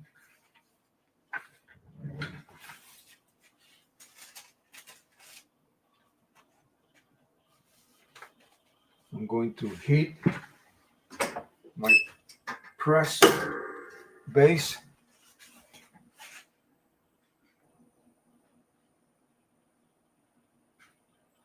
Next month, I'm going to be ordering some more supplies. I have, of course, my normal retirement. from the Army, my wife's MCPS for Maryland, Montgomery County School System. She gets retirement from the state, also from the county. And then I have my work retirement from my 26 years that I did for the American Registry of Pathology. So I have that retirement. I save it as a check for one time every November. So that's coming soon. And I'm going to buy myself some Christmas presents. It'll be some aluminum, some frames, that type of thing. And I'll buy enough to last me maybe until spring. So I won't have to worry about where the money's coming from for maybe to be able to continue. So 82, 88, 94, getting there.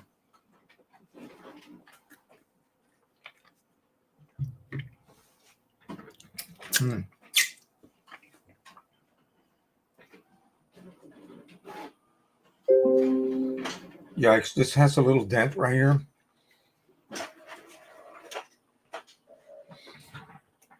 I don't know if you can see it, but there's a little dent, a little physical dent.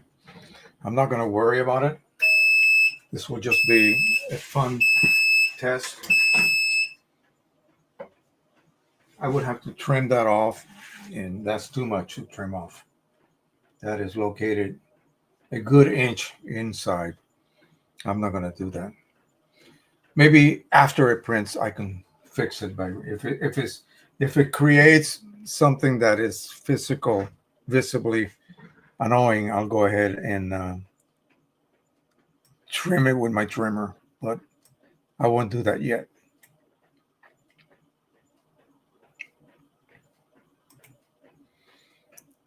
Hello, Julianne. How are you?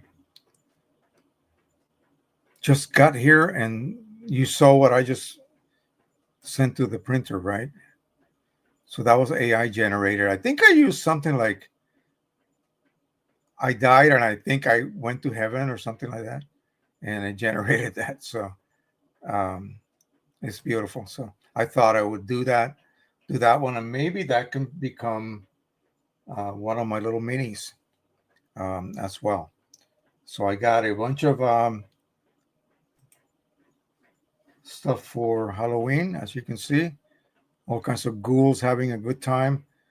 And again, I'm going to download Richard Bender's images as well. And then somebody wanted some shots of so-called covered bridges. I like this one here. The ghost just flying around.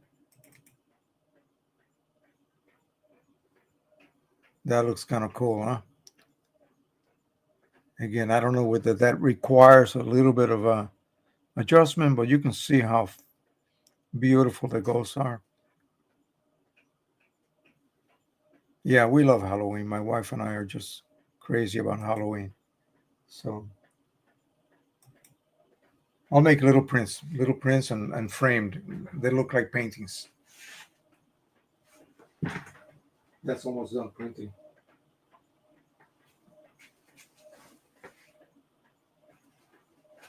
Well, that is going on happily. Let me go ahead and open up Photoshop again, and we'll set up a Christmas card. And we'll be doing that on the 8550. And here I have the material that I need.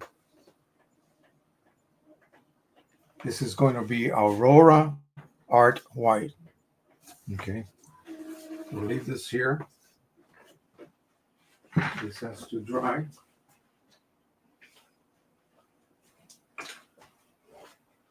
And to do that, I will put it right underneath here. And that will dry in a few seconds.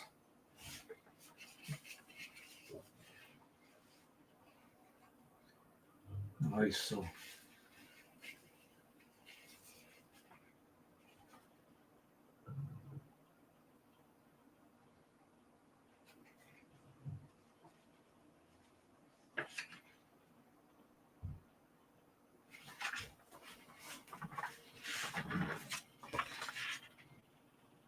okay. That's too bad about that defect. me see where it's located. Maybe I can look at the image right here. I can look at the image and see where can I afford to remove the left side. So, oh my gosh, what happened here? This didn't print correctly. It was supposed to print 8 by 12. And I'm missing a 1/4 inch on either. It's like 7.5 by 12. How did that happen?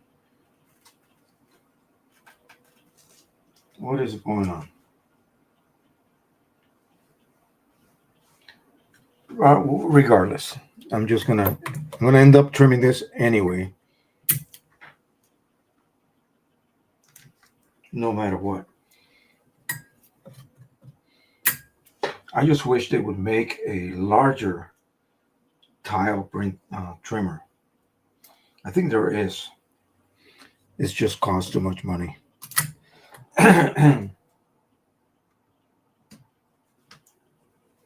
The ones for home use are only 12 by 12 inch.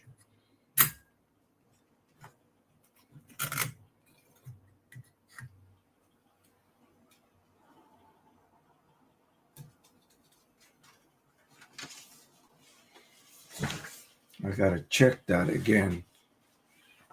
Why didn't that print correctly?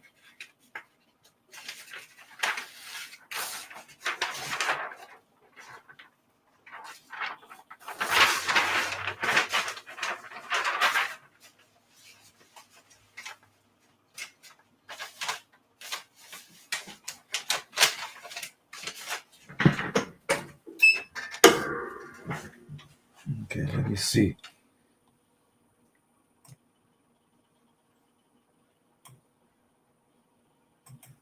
Let me go back.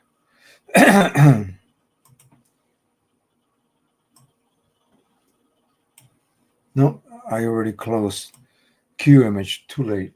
Let me see. Maybe I didn't. Yeah, there it is. Let me see what happened. Oh, no, I did not. I had auto crop on. So why did that do that? And my 8.1 by 12.1. What the heck? What the heck? That is not 8.1. That is more like less than that. So was it one of these settings here, maybe? So fit to paper initially. This is 8.5 inches wide, but look at how wide that border. This should only be like a 1/4 inch. It's 1/2 inch. So let me see what my 8.5 by 13. So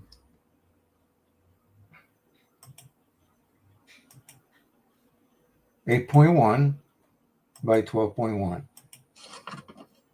Something's up. So that border should have been a 1/4 inch less on either side. And why is it? This is 13 inches long. Why?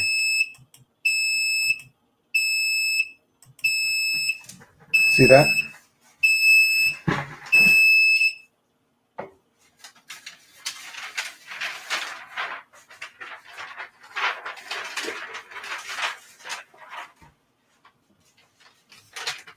That should have been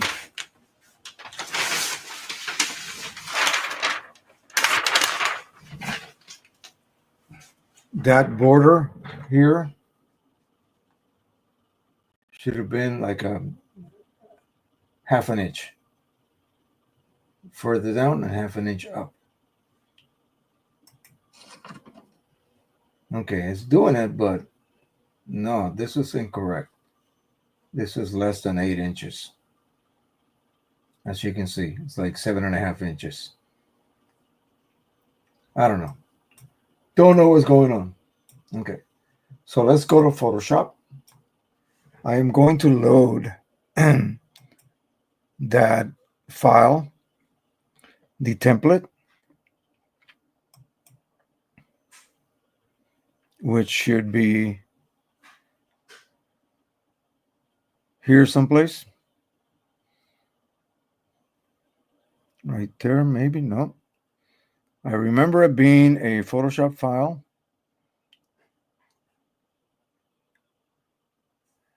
But why can't I see it? In fact,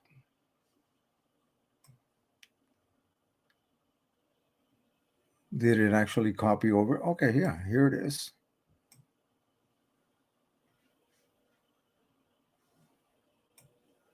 It should be a little, there we go, right here. It's just I'm blind, that's all.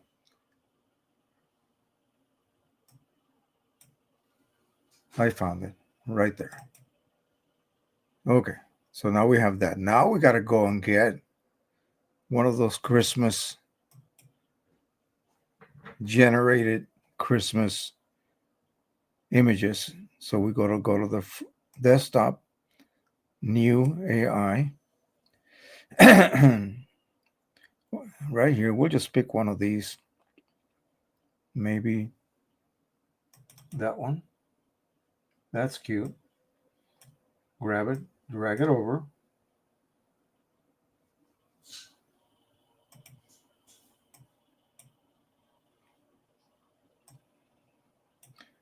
Drag it over. It's going to be humongous. So we're going to just go ahead and reduce it.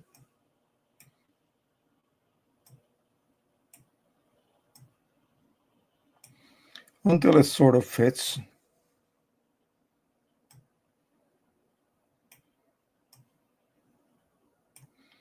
Like so.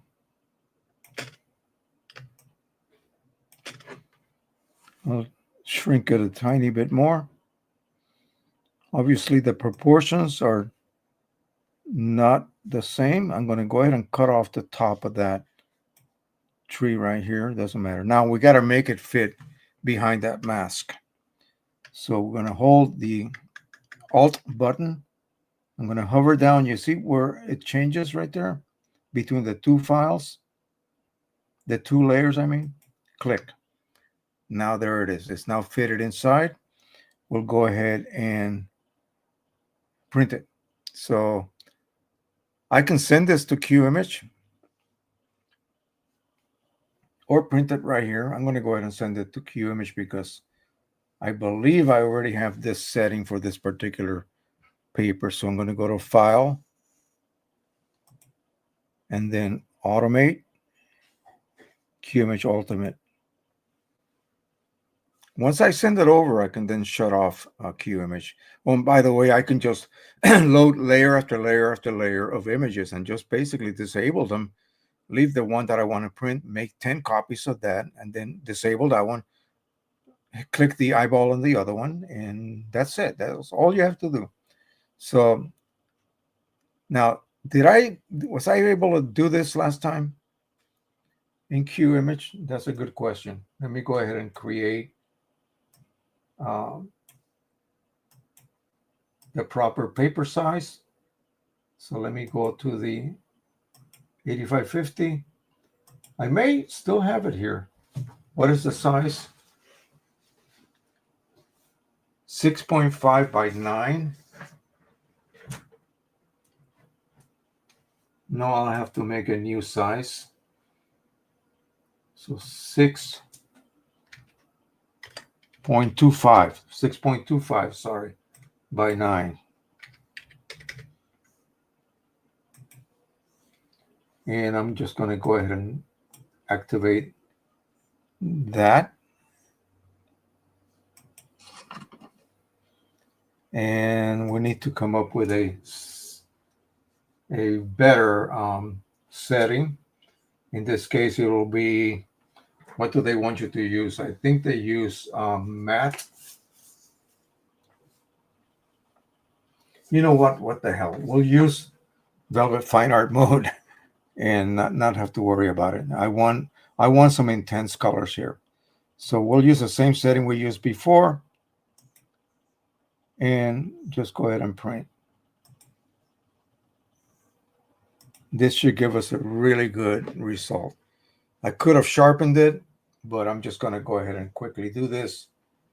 And now I can remove this and see what we got here.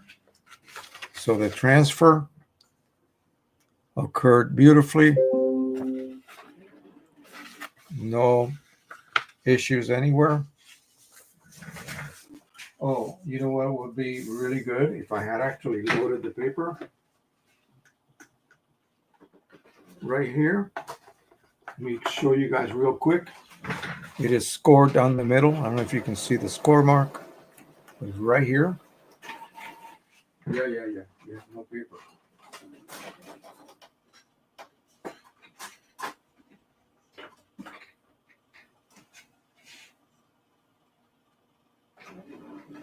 So on this template, I could add text. I could add text right here, and that will allow us to, give ourselves a logo, a company logo, maybe a QR code, or a what do they call that? There's a term for those codes, the scans for the price, and that sort of thing. But yeah,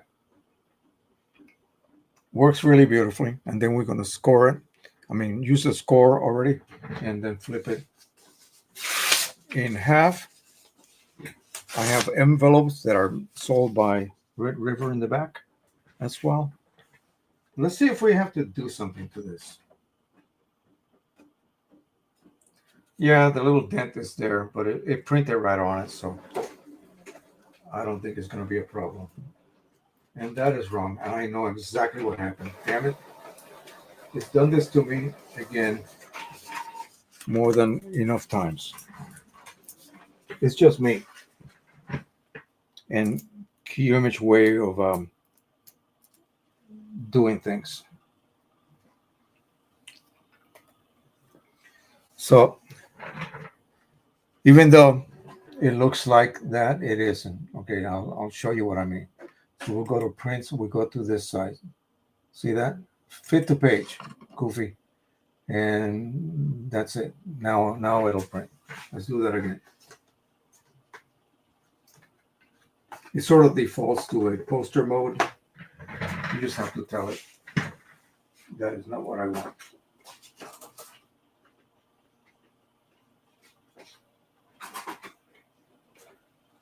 All right, and this paper is beautiful. It's actually a very natural paper. It has no OBAs whatsoever, and able to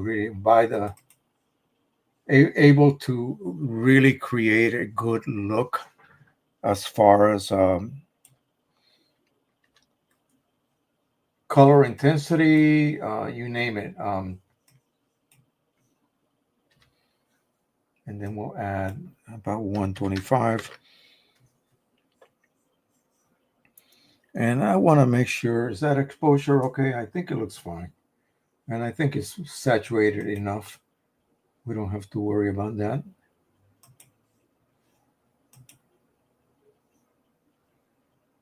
So again, let's make sure we are on fit to page and the borders are correct. See that? That's wrong. So this is going to be the print size. We don't worry about that. So this is what it's going to print like. We have the paper. That is important. The paper is correct. And fit to page. This should take a little longer to print now.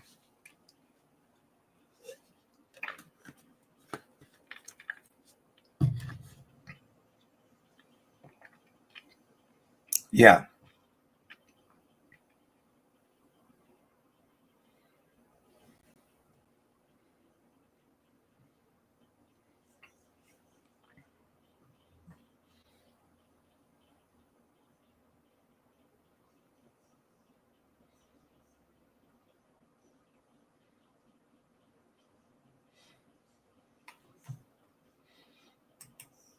Maybe that was my error. But regardless, we can still salvage this. Came out beautiful.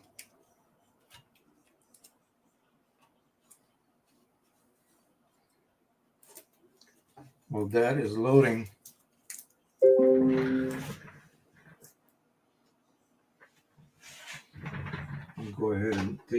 trimmer.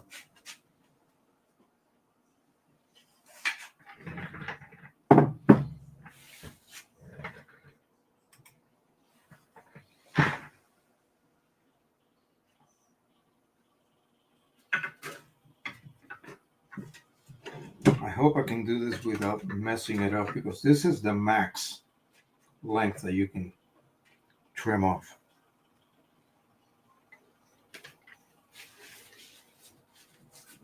One, two, and three. Good. If you do it slowly, it's going to get snagged.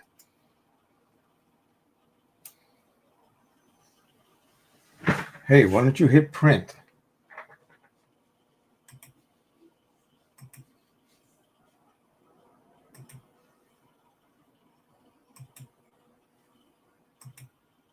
There you go. Now we can print. Jeez. Okay. The only thing is we're going to lose our little rounded edges, but that's fine. No problem.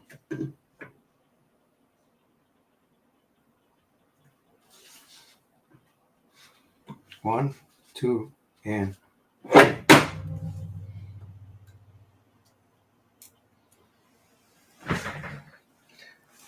I'm going to have to make up my mind whether I want to put up with that little blotch right there. It's located right here. You can't even see it, but I know it's there. Right there. Right here. See it right there? Next to the reflection. So that's going to come off. That will give me a little bit more asymmetrical look to this image anyway. So I am not worried about that. Make sure that I got it. I don't want to take off more than I need to. There, perfect. And I show this to someone, they're not going to say, hey, what happened to the rest of the image? They have no idea what I just did. Neither are they going to ask, this is going to be hung by itself. Neither will they ask, hey, what are the dimensions of that? Are you sure this is this by that? No, they're not going to ask that. But wow, what a weird. So yeah, if you find yourself here, I think you are in some other place. Let's just say. Okay, so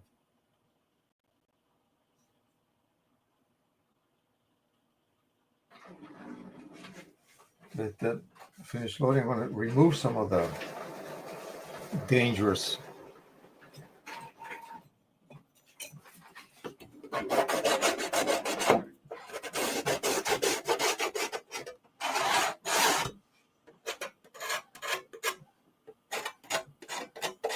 This is my super fine one. Very, very high grip. Only the areas that were trimmed require it.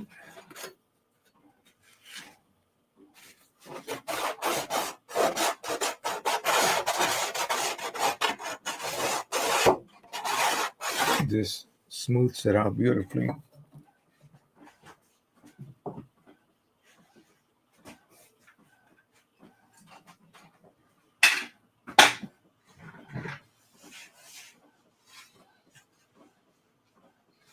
Go ahead and smooth this, clean this a little bit nicer.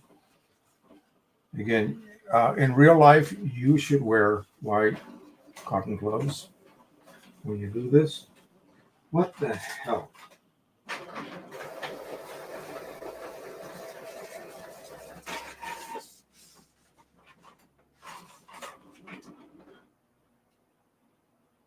Cancel. This is really getting ridiculous.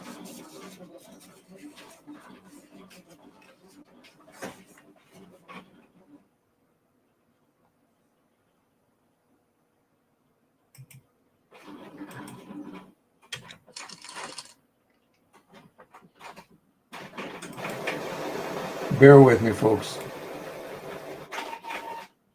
Fit to page. Yeah. Wasting all my beautiful media here.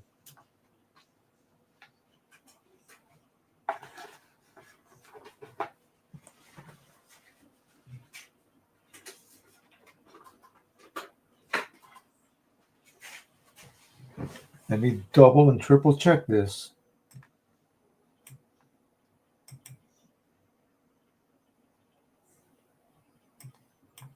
Cancel that, John.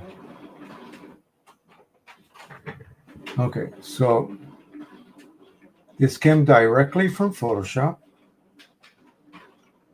This should print. And fit to page, which is that page. And that's it. Let me, I'm going to take a chance.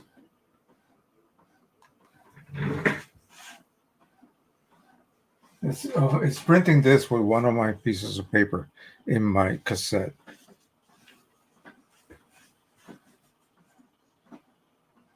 I'm going to cancel that. How many jobs was in the queue? And again, it wasn't printing correctly.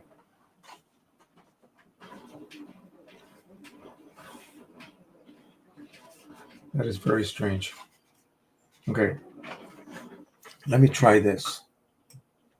We're going to try something different. So I'm going to do it in Photoshop. What? Yikes. Printing in Photoshop? Yeah, I'm going to do it in Photoshop. So here it is. Let me put the paper back.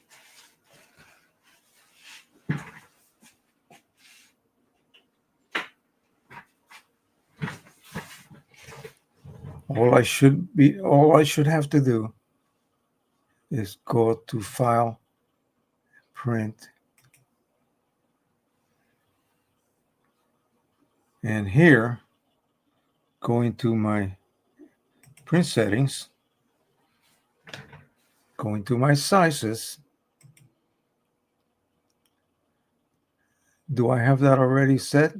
No, I don't have any of those special sizes set, so user define. I need to create one. That would be 6.25 by 9, and then make sure that here 6.25 by 9, and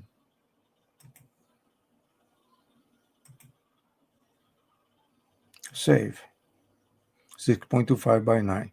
So this should be here for any future printing. Note, when loading paper, user define, but one sheet of paper, blah, blah, blah, blah, blah. Okay, so that's that. There you go. See that? Now, let's also go here. Since we're telling the printer to manage color, I'm going to tell the printer to use Vivid Fine Art mode, not black and white mode. Color and rear paper and Velvet Fine Art. And we'll let the driver manage color just like we were doing before to enable color management. Okay. And we need to check that. Let's make sure that that is also checked. And the way to do that is to go to more options, advanced, and then here. So I'm letting the driver control color, so I'm going to put it on ICM. See how many of these things you have to do manually. So now we have ICM, which means it's going to match it to the Velvet Fine Art paper ICC profile. Okay. And that should be it. Yeah, it's going to tell me that.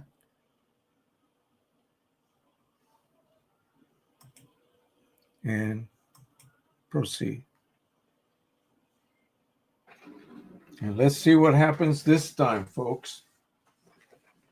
Yikes. Mike's going to tell me what I did wrong, I'm sure.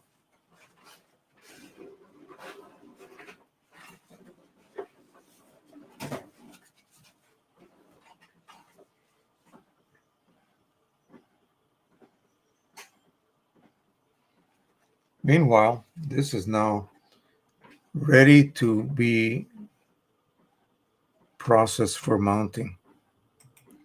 And I will do that some other time. You've seen me do this numerous times. As soon as the front edge starts to come out, I will know.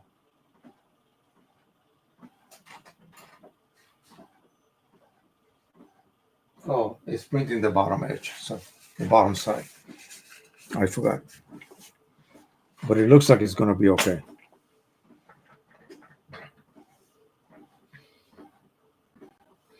Meanwhile, I am going to do one of those that you just saw, maybe one of the ghost ones.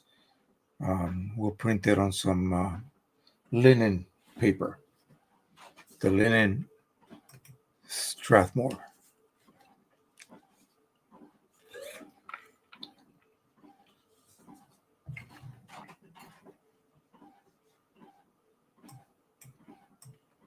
I can go ahead and close down Photoshop.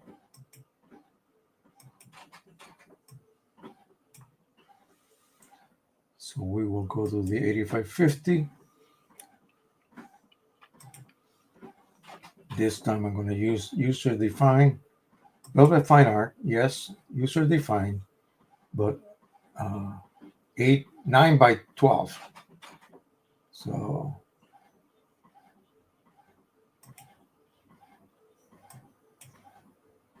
(9 by 12). And then we're going to add a border of about 7.5. I mean, 0.75, like that. And I got to find my files. It went back to the job log. That's what happens when you export something out.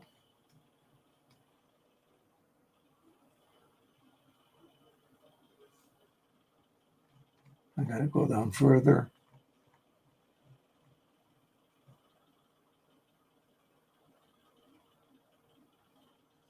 Where's my desktop?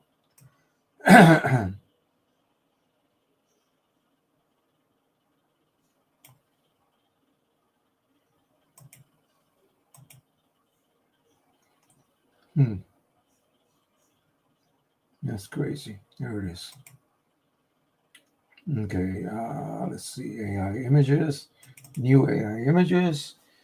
And I don't know whether we should. Oh, I love this one right here. Check it out. They're having a powwow right there. Check that out. Isn't that beautiful? I would love to be there with them. Let's make sure we have some sharpening.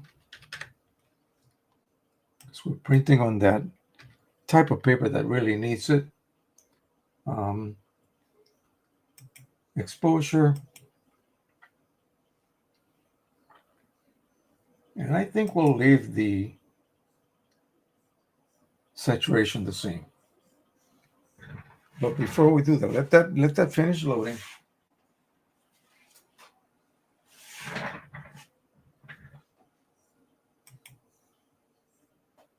Okay.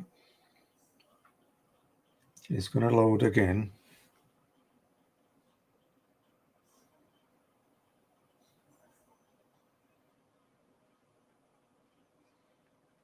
Okay, and now we should be able to hit print. But I'll do that in a minute. Okay, not yet. I want to show you what we have here.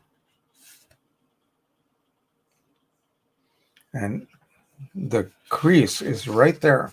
All you got to do is bend it over a little bit, and automatically it will find that score or crease.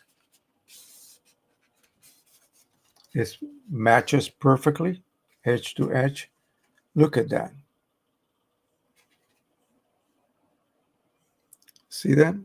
The perfect way to make cards. This I made it out of Photoshop. Okay, I usually never print from Photoshop. But if you're going to do that, it's probably easier to do so because then you can use your layers. If you're going to make a collection of 10 cards, then you just load all 10 images at the same time and just undo the little eyeballs that activate each layer. Just undo 9 of them. Print 10, undo that one, reactivate the second one, print 10, and so on. You'll have to babysit the printer. You'll have to feed, one at a time, possibly. Sometimes printers such as the 8550, they get a little cranky when you put this type of media to more than one. Okay. So just be aware of that, and you should be able to get great, great little prints. I could have printed a score around it as well, but I didn't do this in Qimage. I could do the actual mask and put a score that will go internally, so it will be it's not outside but inside the mask, and that way it will be automatically applied every time. So now for this, I got to babysit it because remember how cranky that thick paper is. And then once we are done with this, that'll be the end of this live stream. I love the way this came out. My decal on the now all I got to do is trim this one. Maybe I'll put it on my other side of my wallet, and then I'll show Nathan Monday. He'll be so thrilled.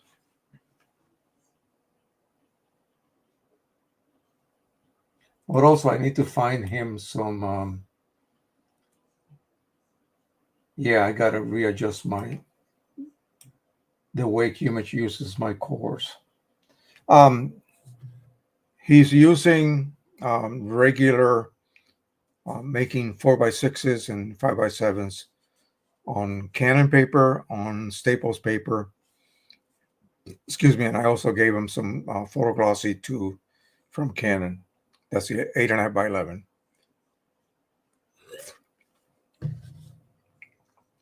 He has no capabilities to trim at home,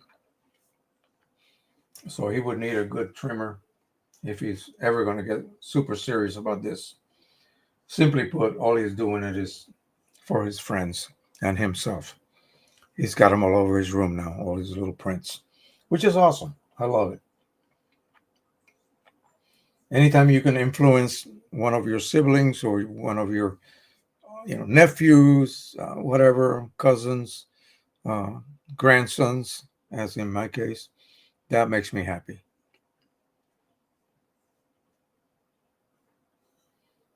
Okay, let that print. And now I got to make sure that I feed it this so it doesn't get cranky at me. Yeah. Come on.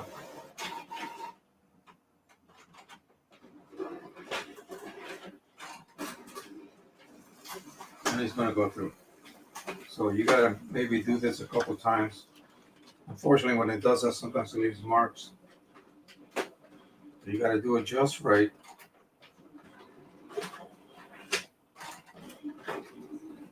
And this time it went through on its own. Crazy. But I'm happy. I'm glad it did that. So let me double check my 4200 and its settings. So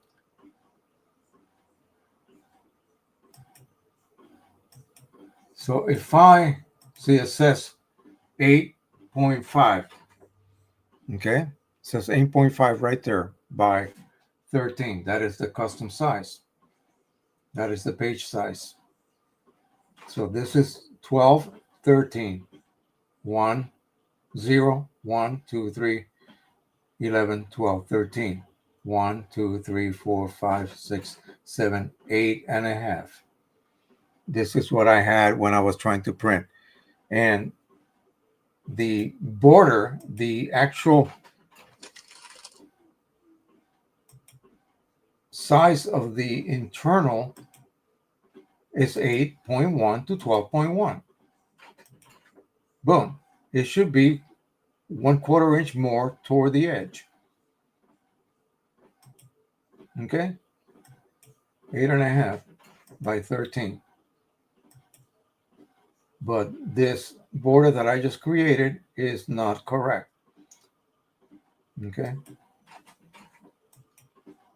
I did not say, 12.5, which would be more likely to come out that way.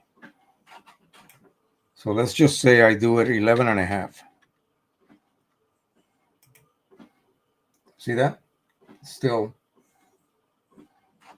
And let's just say I do it 8.5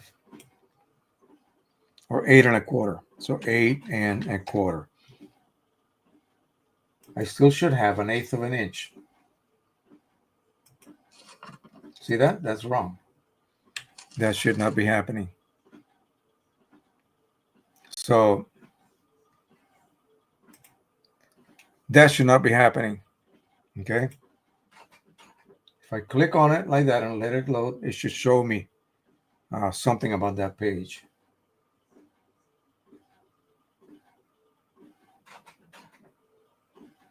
So anyway, I will discuss this with Mike later.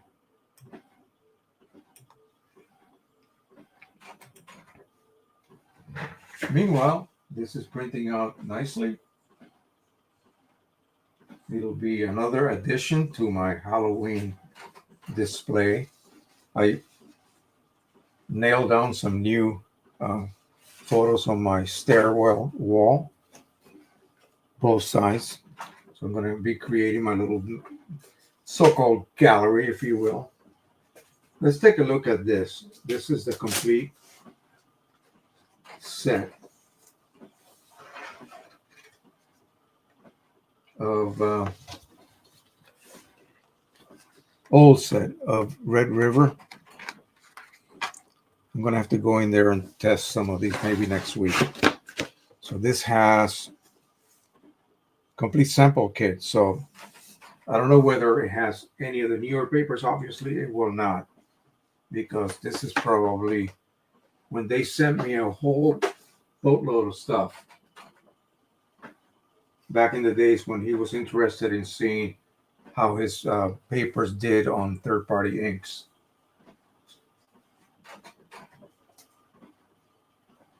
This is premium gloss scored card stock. I don't think I would ever print on that for a card. No. This is classier. But then that's just me. This is a card sample kit.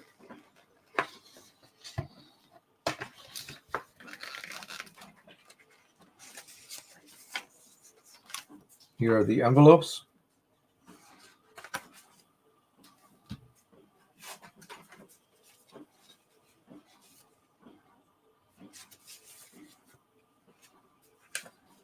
Nice. I'll leave that there with it.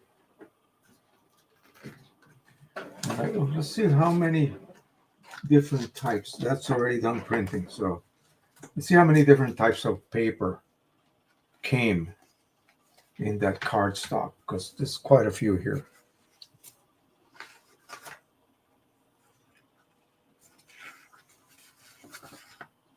Okay, this looks like photo paper, but I don't understand what the reason for it is. Maybe I put this is not, is this photo paper? It's trimmed the right dimensions, but maybe that is just for testing. So here we have glossy. This is all glossy paper. Maybe two types of gloss. Oh, here's some texture paper. Nice. And more glossy. Now this is a no texture matte. Doesn't say what it is though. Oh, it does right here. Let's flip it upside down.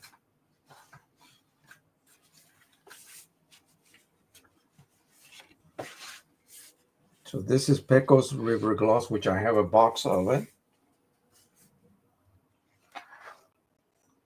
Premium Matte Plus.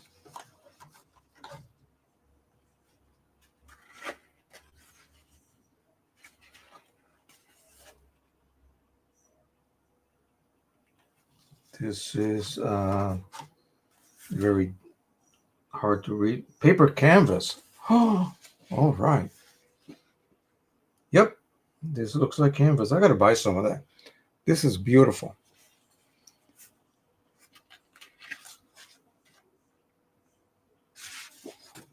Pecos River Gloss Magna.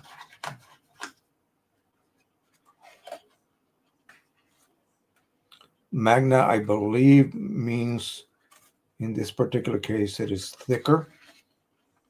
So this is Magna Glossy. You can see it right there.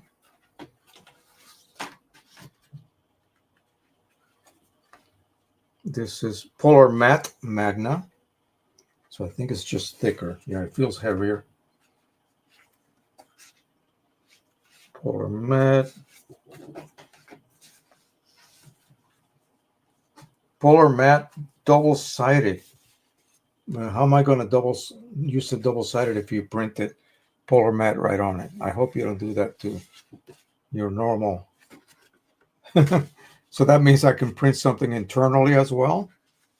I think that's what it means. Not just on the outside. Aurora Art Natural, that's what I just used.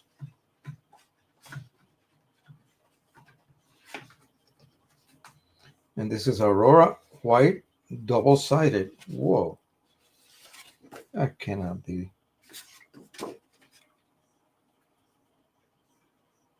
Yeah. Sticks to both sides. All right. Well, I think we're going to be doing some cards next week. And maybe after I get that check, I can order some material. He's probably going to take the order and then refund me. Who knows? We'll see. And I don't know what's going on with that link. Doesn't seem to be working. I haven't gotten credit for anything in the last quite a few months. So I cannot imagine that no one is actually printing on or purchasing those papers, because everybody tells me that they are. Okay, this came out gorgeous. Oh my God, look at this. And I love the fact that on a non-inkjet paper, look at the densities we're getting. And this is due to the 8500's ability to print on with both black papers, black inks. Look at that. This is going to dry fully. Then I'm going to go ahead and spray it. I'm going to put this right here to get that last bit of heat out of this. After I turn it off, it's going to fully dry. Then I'm going to spray it with my spray, and that'll enhance it even further and able to give us that look that we are expecting. Okay, so we did everything. We did everything, folks. I'm glad. Let me go ahead and get ready for the exit video. And what did I just print earlier? What did I run, I should say. Let me put it on low volume. Ask anything you would like to ask right now. I still have a few more minutes, but I just want to get this prepped and ready.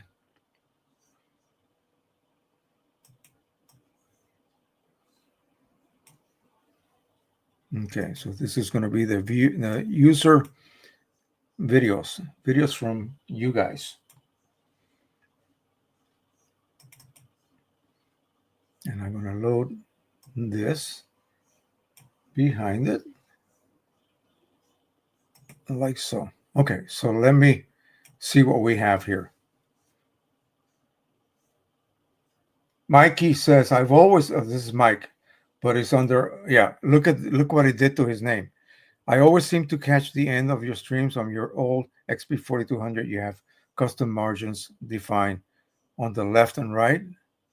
Oh, yes, yes. Click on the gray. Yeah, now I got you. I know what to do now. Yeah, see, that's the thing. Qimage remembers what you did, whether it was correct or wrong. Qimage remembers it. So that is exactly what was happening. Thank you, Mike. I knew you would solve this. Come on. You are the creator. But we need you here with us. Stop giving me excuses. We want you. Do we want Mike? You have a few more seconds.